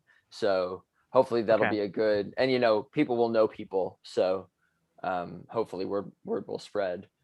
Sure. Yeah, I'd like to be added to that email list. Great.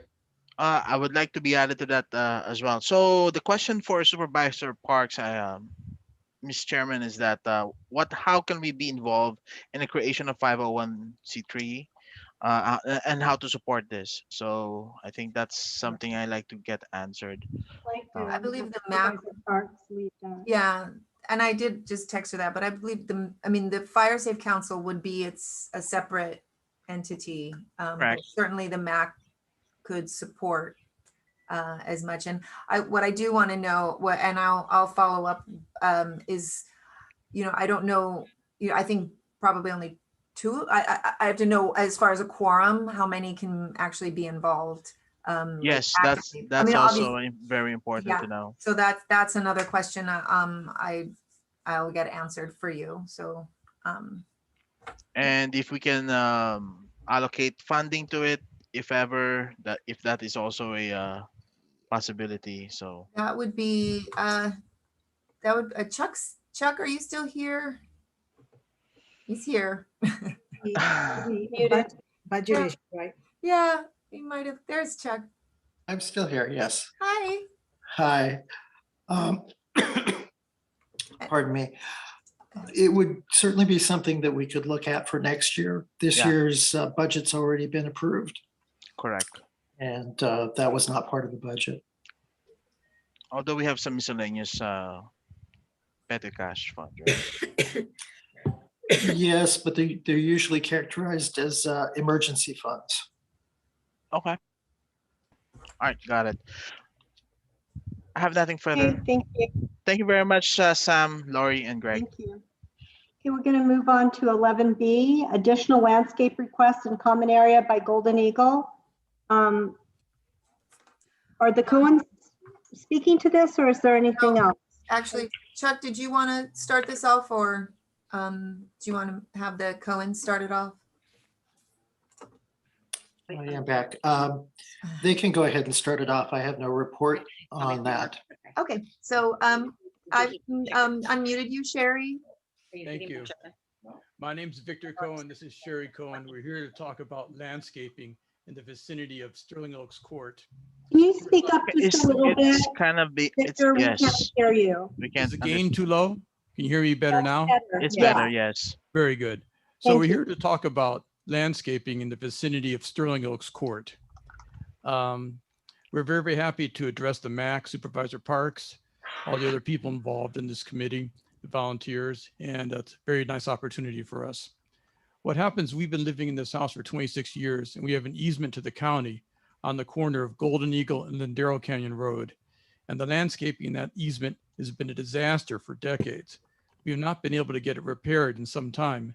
In fact, the landscaping general care of that corner is so bad that our grass is being attacked by gophers. We're catching gophers that are emanating from that corner. So that corner is in terrible, terrible repair. It's going to need some significant attention to get that fixed. Plus, there's a series of slopes along Golden Eagle that are in disrepair, and the dirt is falling down onto the sidewalk, which causes a safety issue, which needs attention. So Sherry's been in contact with a lady that Venice knows named Valeria Lopez, and she's offered to head the group of people to make this happen. It's a cross-agency solution that's necessary because everyone we spoke to individually points to someone else. So what Valeria has offered is to have a meeting on the corner of Sterling Oaks Court and Lindero Canyon Road. And she'll organize it with people involving enhanced landscaping, Valeria herself, and Sherry, and someone from the MAC, or more people from the MAC. Now, Seema, I'm very sad to add to your workload as you've been looking at a lot of trees lately. But either Seema or Janice or someone else from the MAC, we need you at this meeting. So we're looking for a commitment from the MAC to support this meeting and to contact Seema and make this happen. That's our request. It's a little bit more because we really want to go through all the landscaping, all the common areas on the streets of Canaan, Golden Eagle, and Lindero Canyon. Because up on Lindero Canyon, is it what, north of Lindero Canyon, there was new planting done about maybe 2 years ago. And nothing has been done below that towards Canaan. Yeah, so Sutton Valley has beautiful landscaping, and the area south of that is a mess. So, Well, just to speak on that, I live in Sutton Valley, and Sutton Valley pays landscape enhancing out of their own HOA. that's great. Oh, So okay. it's not clear to me who owns which piece of land here and who's responsible for what. And that's part of the confusion that's involved. That's why Valeria's offered to have this meeting on the corner of Golden Eagle and Sterling Oaks Court to have the interested parties walk the area to see who's responsible for what and how money could be allocated to fix this very desperate corner. Well, it's not just that corner, it's all of Golden Eagle. I mean, I walk it all the time and there has not been one new plant planted in the 26 years we've been living here. Trees have died or have been taken down, nothing's been replaced, and it's all dry. It doesn't seem to have even enough water. And there's no ground cover anywhere. It's really ugly. And we live in such beautiful homes, and it'd be nice to have our landscaping look nice like our homes do. So Seema, do you want to take this on? Yeah, Chuck, can you have Valerie? Not on anymore. No, Chuck- he's here. Chuck I'm is still here. here. He's there. It's just his video's not on. So have Valerie set up a meeting with Enhanced Landscaping and let me know. And luckily it's just down the street from me, so. Yes, we'll be It's an happy to easy take care one. of that. And maybe Valerie can And- email me, since I'm working, maybe we can do it during lunch. And Sherry let her wants know. to attend that meeting also. Can she be included? Yeah, I believe so, yeah. Yeah, I would like to, so I can show you what I'm talking about. Sure. The gophers have left mounds all over and then it gets on the sidewalk and it just, Sure. there's lots of Can you- messes. Does Vanice have your email? I do. Yes, we're in contact with her. Yes. Okay, And my Vanice. email is included in the chat of this Zoom meeting tonight for another topic So, regarding. My understanding also from Valeria was that with the gophers, they're still in the process of trapping. Yes. And which is what I had mentioned to you, that they're in the process of trapping, and so they wouldn't be able to do any kind of planting until I want to say the fall, winter, could even be into the I winter. remember you telling me that. That's a Right. very valid idea. We have to get rid of the gophers. We found Right. 3 of them so far on our property, but the process of repairing the landscaping So- needs to get started. Right, well, right, and that, so that process enhanced, needs so to be that adjusted. issue was, Enhanced has that issue. They're just in the process of trapping. Oh, okay, so maybe we should wait a little then till the gophers are trapped. No, ma'am. I believe that the meeting needs to happen immediately so the right parties can ensure that there's a process in place to proceed with repairing the landscape after the gophers are trapped. It's going to take some time and some effort to make it happen, which can go on in parallel with the trapping of the gophers. Yeah, Victor, I've got a question. Chuck, Yes. why is a resident what is our process for landscaping? Is it enhanced responsibilities to identify these issues, not the resident, or is it the county? Could you please help me understand how the Yes, of process course. works? Typically what happens is Enhanced Landscape. Am I still on? Yes. Okay. Sorry, I just shared this Google map here so that we have the same, because I have another question. So I apologize for sharing immediately, but go ahead, Chuck. Sure. Typically what happens is Enhanced Landscape is required to provide us with a list of replanting areas every year. One thing that's routinely done is color, but for shrubbery, tree replacements, that type of thing, they advise us annually. They have an arborist come out once a year and advise us on all the landscape issues. So that's one way that it can come up. The other way is for residents to come to the MAC meeting and raise it. And I believe that's what Valeria did in this case. She advised the residents to come to the MAC with their concerns. The MAC has a landscape committee, and that's an appropriate place to discuss changes to the landscape areas. Sir, you are absolutely correct. And the illustration you're showing is exactly correct too. You can see the great amounts of dirt on the corner of Lindero Canyon Road and Golden Eagle and on the slopes along Golden Eagle. That's just free dirt. And all that dirt tends to move onto the sidewalk and cause messes. And plus it's terribly unsightly. So why this hasn't happened over the course of the process you've identified in item number 1 is unknown to me, but I'm glad to begin the process tonight. Hey, so you're talking about this area here or this? No, move the cursor to the left or right above about where it is now. On the hi. corner of This guy? Right on there. the Yeah. northeast corner, right where the cursor is now, that's an easement to the county because I own the house to the right of that. So it's in my deed to allow the county access to maintain that corner. This guy. It's Okay. not been maintained adequately in the 26 years we've lived here. And I there's see. gopher holes all through it. Oh, this area All here. through, oh, they can't see, but all through here, there's gophers. And there's gopher holes all the way throughout there. You can't see it in that image. Oh yeah, yeah. No, just for helping the Mac, and then get an idea. So this area is the one that you're referring to. This is the prime area I'm referring to. It's the easement behind our house, plus along Golden Eagle. The slopes are in disrepair. Okay, along this side. Across the street. There you go. You're going the right direction. That's our guy. house. This And guy. you can actually see, that's a recent photo, the damage the gopher's done right there. I see. It's much worse now. Okay. All right. So this area, whose responsibility it is to give us some information. Okay. All right. I got it. Thank you. I'm glad you understand. Dale, did you have any other questions for Victor or Sherry? No, I don't have. It's just I just want to have like an idea where this is, and then probably enhanced landscape. That's where our next step here is. What the Denise, you're what going are to their plans here? coordinate with Chuck, SEMA, et cetera, for a meeting. Valeria is going to, okay. So Victor and Sherry, do you feel comfortable that you have the next step? I'm comfortable with that step, and I ask that we are copied on any communication regarding this issue. Denise? Okay, thank you. Thank you so very much much. for attending. Appreciate your time. We're moving on to item 11C, which is social media protocol for Oak Park. I submitted a draft proposal for social media protocols. Oh, let me show I don't you. think we need to show it. I don't think we need to show it because it's a lot of words, several pages. If But I you think, do, just let me know. yeah, I think the MAC can read it at their leisure, but I guess Janice and JL are working on a plan for how to communicate out. And if you guys could read the draft that I put together and help me edit it so we can get something in place for the MAC, that would be great. Right. And so one of the things that I'll get it. sorry. Janice wants to be unmuted. Thank you.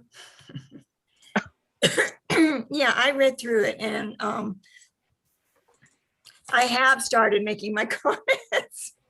But yeah, and there's a lot of collaboration that's going to be going on between that and the website that JL and I are hopefully going to start soon. JL, we're going to work with this. So all right, before we go to the idea of a website, so website is actually, that's a good goal. But I think of an immediate low-hanging fruit will be the creation of social media accounts, and social media accounts mean, for example, Facebook and Twitter specifically.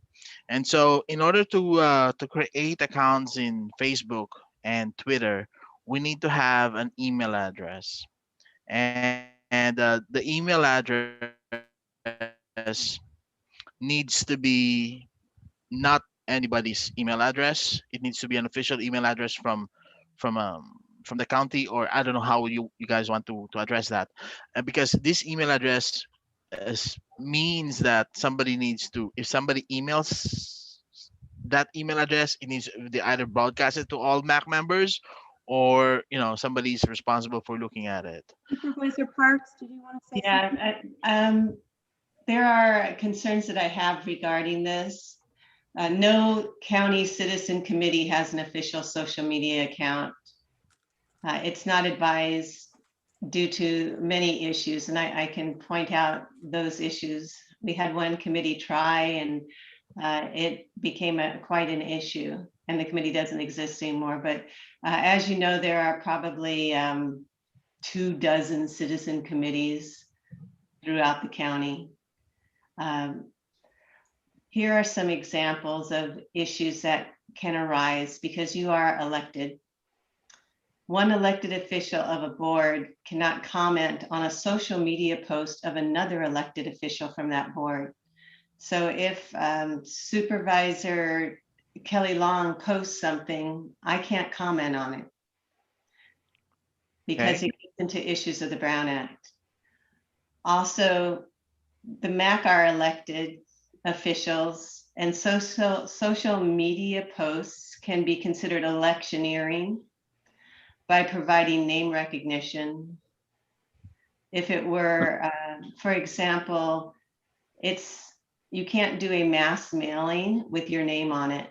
That would be Right. over 500 people, because that would be against the law, because you're elected officials and you're putting your name out there. So there's that concern too. Also, there are concerns of issues of bias if positions are taken prior to a public input at a meeting. So that is something that can cross the line also on social media if you state a position one way or the other and how you word it, for example. Also, if one is doing it in an official capacity, that information has to be part of the MAC communications agenda item. And so that will all have to be taken and provided on an agenda. And in the past, we've received complaints to our office regarding social media posts by MAC members. So the questions also arise, what do you do if this occurs on an official posting? And then to avoid bias, the posting may best be limited to just posting the agenda minutes, the agendas, or letting people know what's on the agenda and what the decisions were, which is basically the same thing. The Oak Park MAC, like all other MACs, have their own webpage on my supervisor's website at the County of Ventura. We are open certainly to any suggestions you want to add to that webpage. Being able to link to that in your social media posts as individuals. But as we went through previously with protocol and how you have to point out that you are not speaking as a MAC member, for example, in your social media posts, there's all that also. And I would just conclude with, we want to accommodate, we want to get information out to the community. We've taken the signboards on, since I came into the office. And we established the web pages for each of the MACs. So if there is information on that you don't have available, we can put that on there and you can link to that Oak Park web page. And I think of that as your web page, even though it's not specific to the MAC, but it's got everything on there from, when your streets get cleaned to the studies that have been done in the area, all information that's Oak Park related.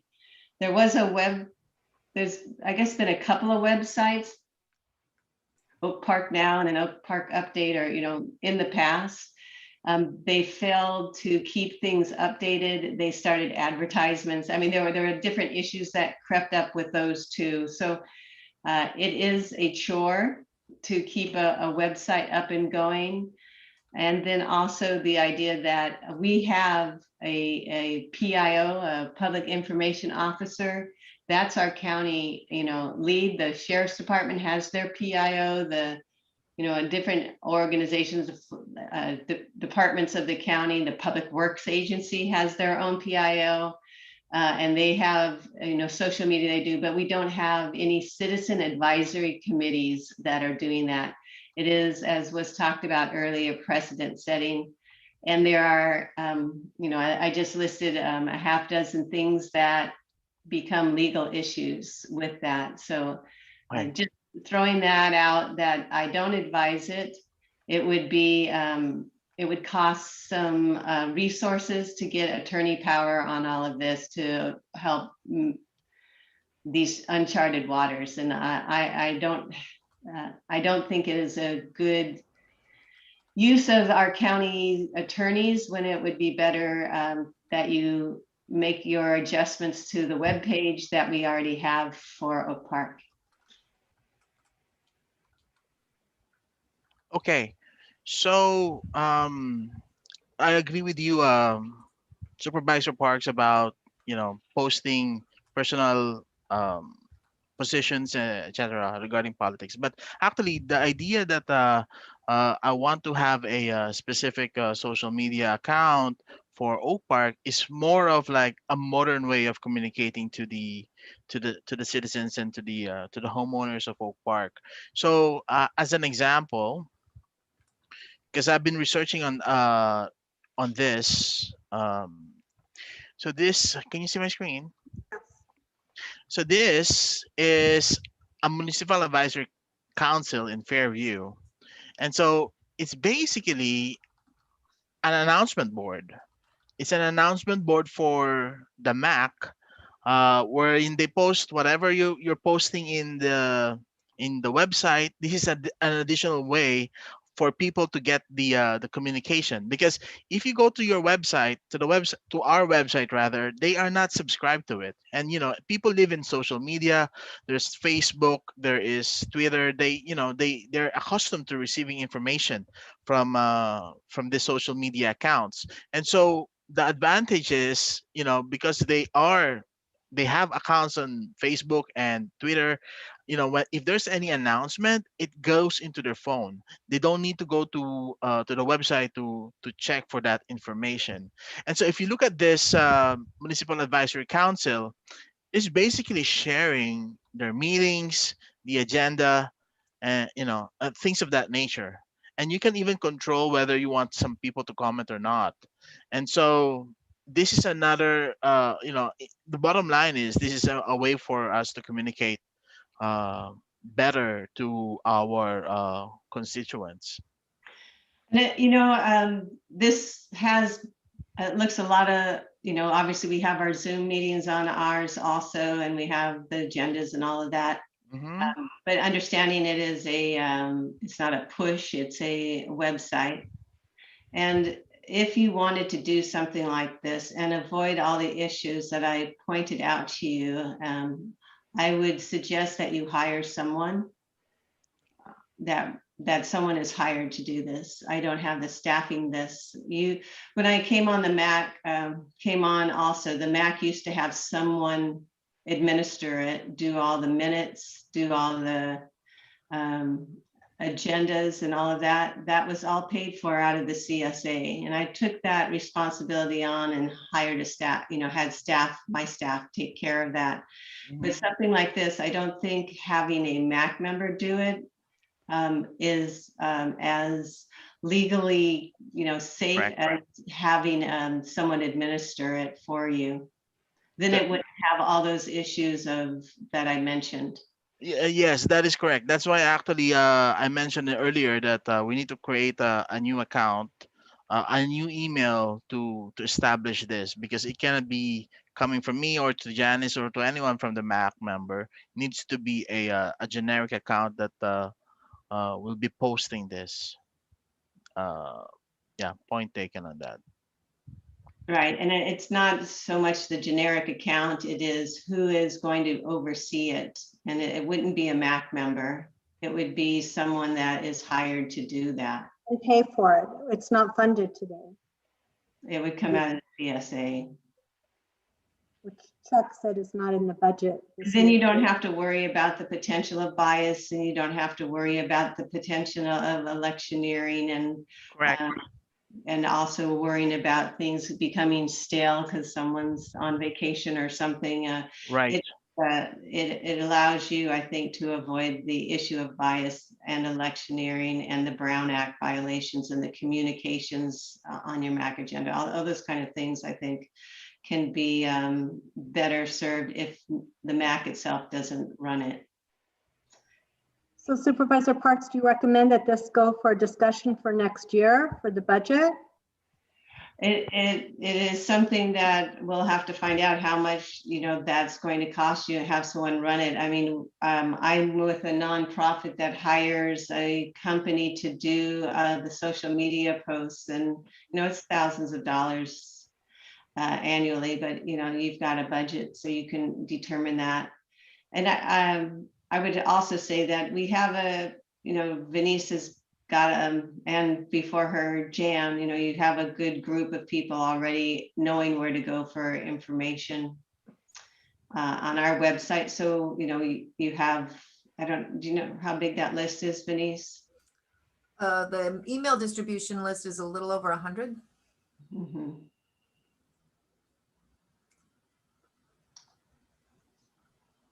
So Supervisor Parks, you're not recommending that we go forward with this as well? Well, I don't support it because of the concerns that I raised, and the fact that there isn't a citizen committee in the county that has one. And not only the 4 MACs that I have, there's 2 other MACs, but there are so many citizen committees. I mean, truthfully, there's a couple of dozen, and none of them have social, media as an advisory committee. But if that's something that's really important for you, then I think how you do that would be to have it being done by professional, someone who's paid to do it, and basically keep putting the same information up. That's, what you have here, here's the meeting, here's the notice to the meeting, same kind of stuff being pushed out that way. And, the goal is to, I mean, I'm not exactly sure what the goal is. Obviously, you want participation and engagement, Right, and it's a modern way of communicating to everyone, right? So we have the billboards, we have the website, but social media is everybody's in it. So it can also become an incredible watching what gets posted on social media sometimes is pretty jaw-dropping, the kind of things. Right. It has to also be overseen, and then decisions on whether you kind of media, if you're just going to keep it wide open and just let people go at it. I mean, it's just, there's so many cans of worms I see when you do that, and it can be very time consuming and contentious sometimes. Correct. So that's why when I was studying this, they public comments are turned off. No one can, it's just basically broadcasting news and agenda. And Gail, how do you want to go forward? Do you want to make a motion, or do you want to bring this up for budget next year? I would like to bring this up for next year, because I really believe that in order for us to have the engagement with everyone in the community, we need to find a way to get to push the information out there. Right. And if you look at the right now, they're like everybody's flocking in this next door, but it's wild west there. Okay. So I want to make sure that we have a formal Oak Park Mac certified, I would say, um, site that we can push information from. Okay, so do you want to make a motion that this happen, or do you want to wait until the beginning of the year and when we have budget? I let's wait for the beginning of the year then, because this one would require somebody who will spend time to update the sites. Okay, Supervisor Parks, I do have a question that came up earlier about the fire safe program. I wasn't sure whether. Sorry, I had a phone call. I had to go. No problem. I just want to make sure that we close on that.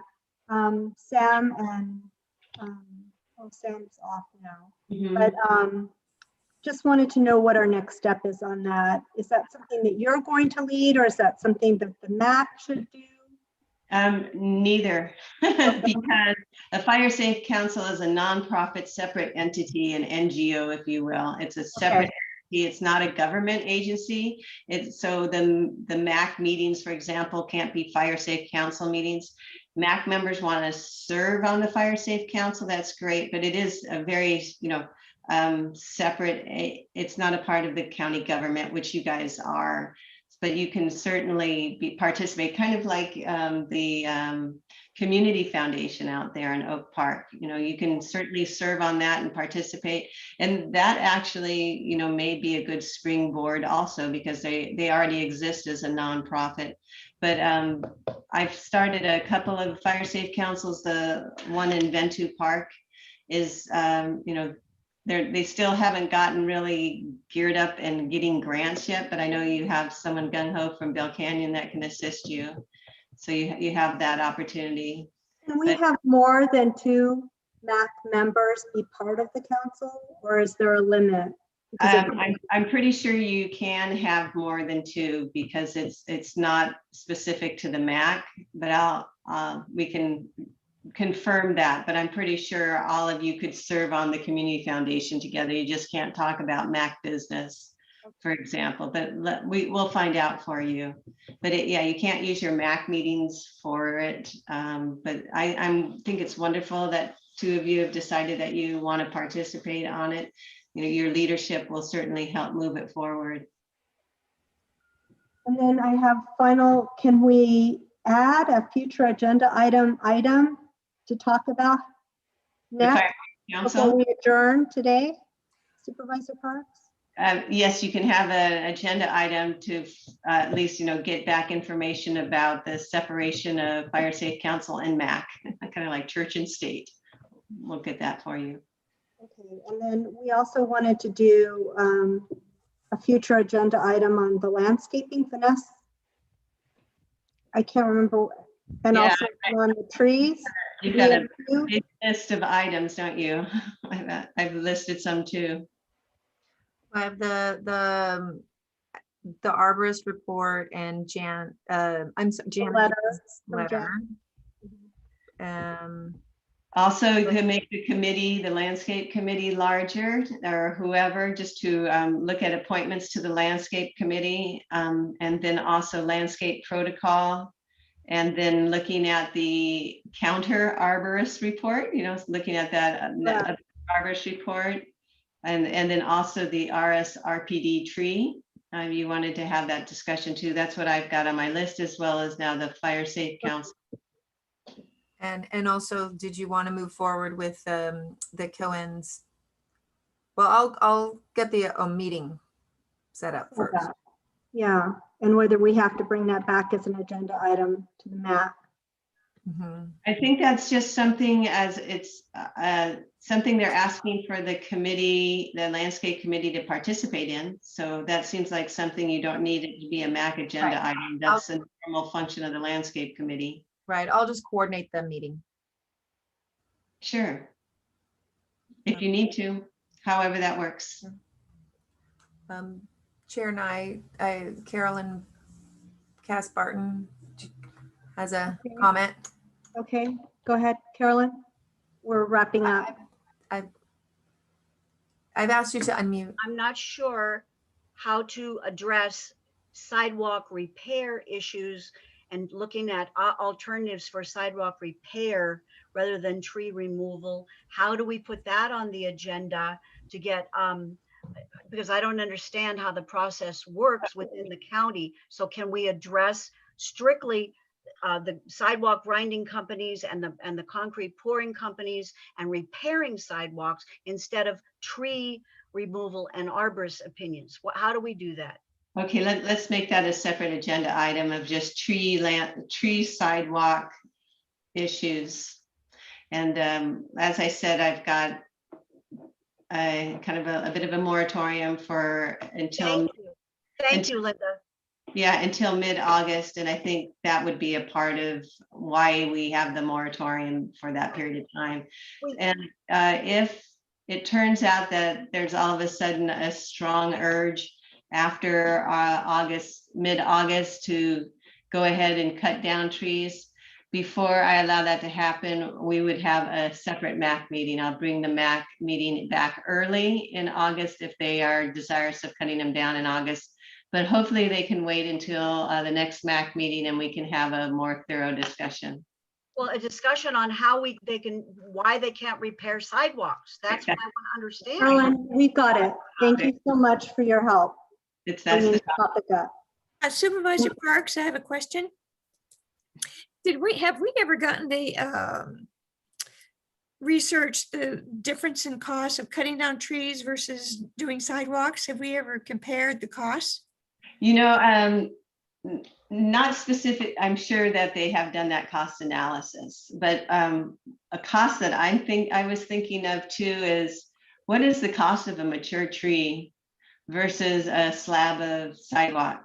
So maybe you have to replace that slab of sidewalk for $250 every 2 years. But by doing so, you protect a tree that is worth $35,000. Agreed.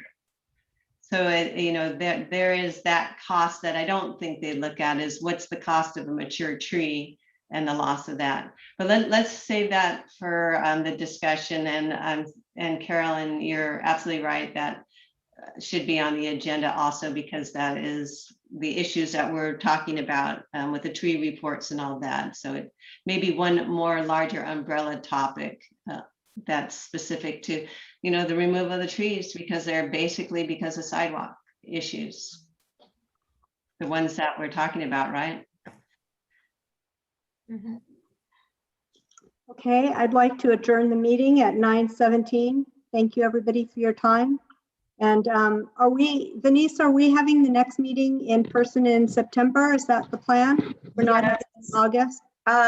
So I have, are you generally dark in August? No, but I guess we will be this time. What's the next meeting? So the next last Thursday of the month is August 26th.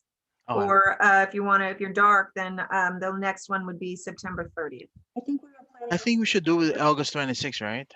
Because of Not this a lot to tree. discuss. I don't, the longer we push it out, Correct. the later we're going to be up at night. So Agree. I think August would be better. But are you saying that August 26th will be on site? At Board of Supervisors, it's dark in August. I'm just looking to see if I'll be around, but so to have a live meeting in person in September. Correct. That's the plan, to have an in-person meeting in September. In September, but in Correct. August, it's still Zoom. We were not planning on having an August meeting. The next meeting was planned for the end of September. Oh, okay. I thought Vinny said August. Well, I wasn't sure if you were dark or not. I was just saying that the Board of Supervisors is they're dark in August. So if the Board of Supervisors are dark, are we also dark? Is that the thing? Generally, that is the case. But again, if you have an item that's time sensitive, we should meet in August. So let's see. Can we get back to you on that? Yes. Okay, but if there's a proposition, my proposal is to meet in August. Okay.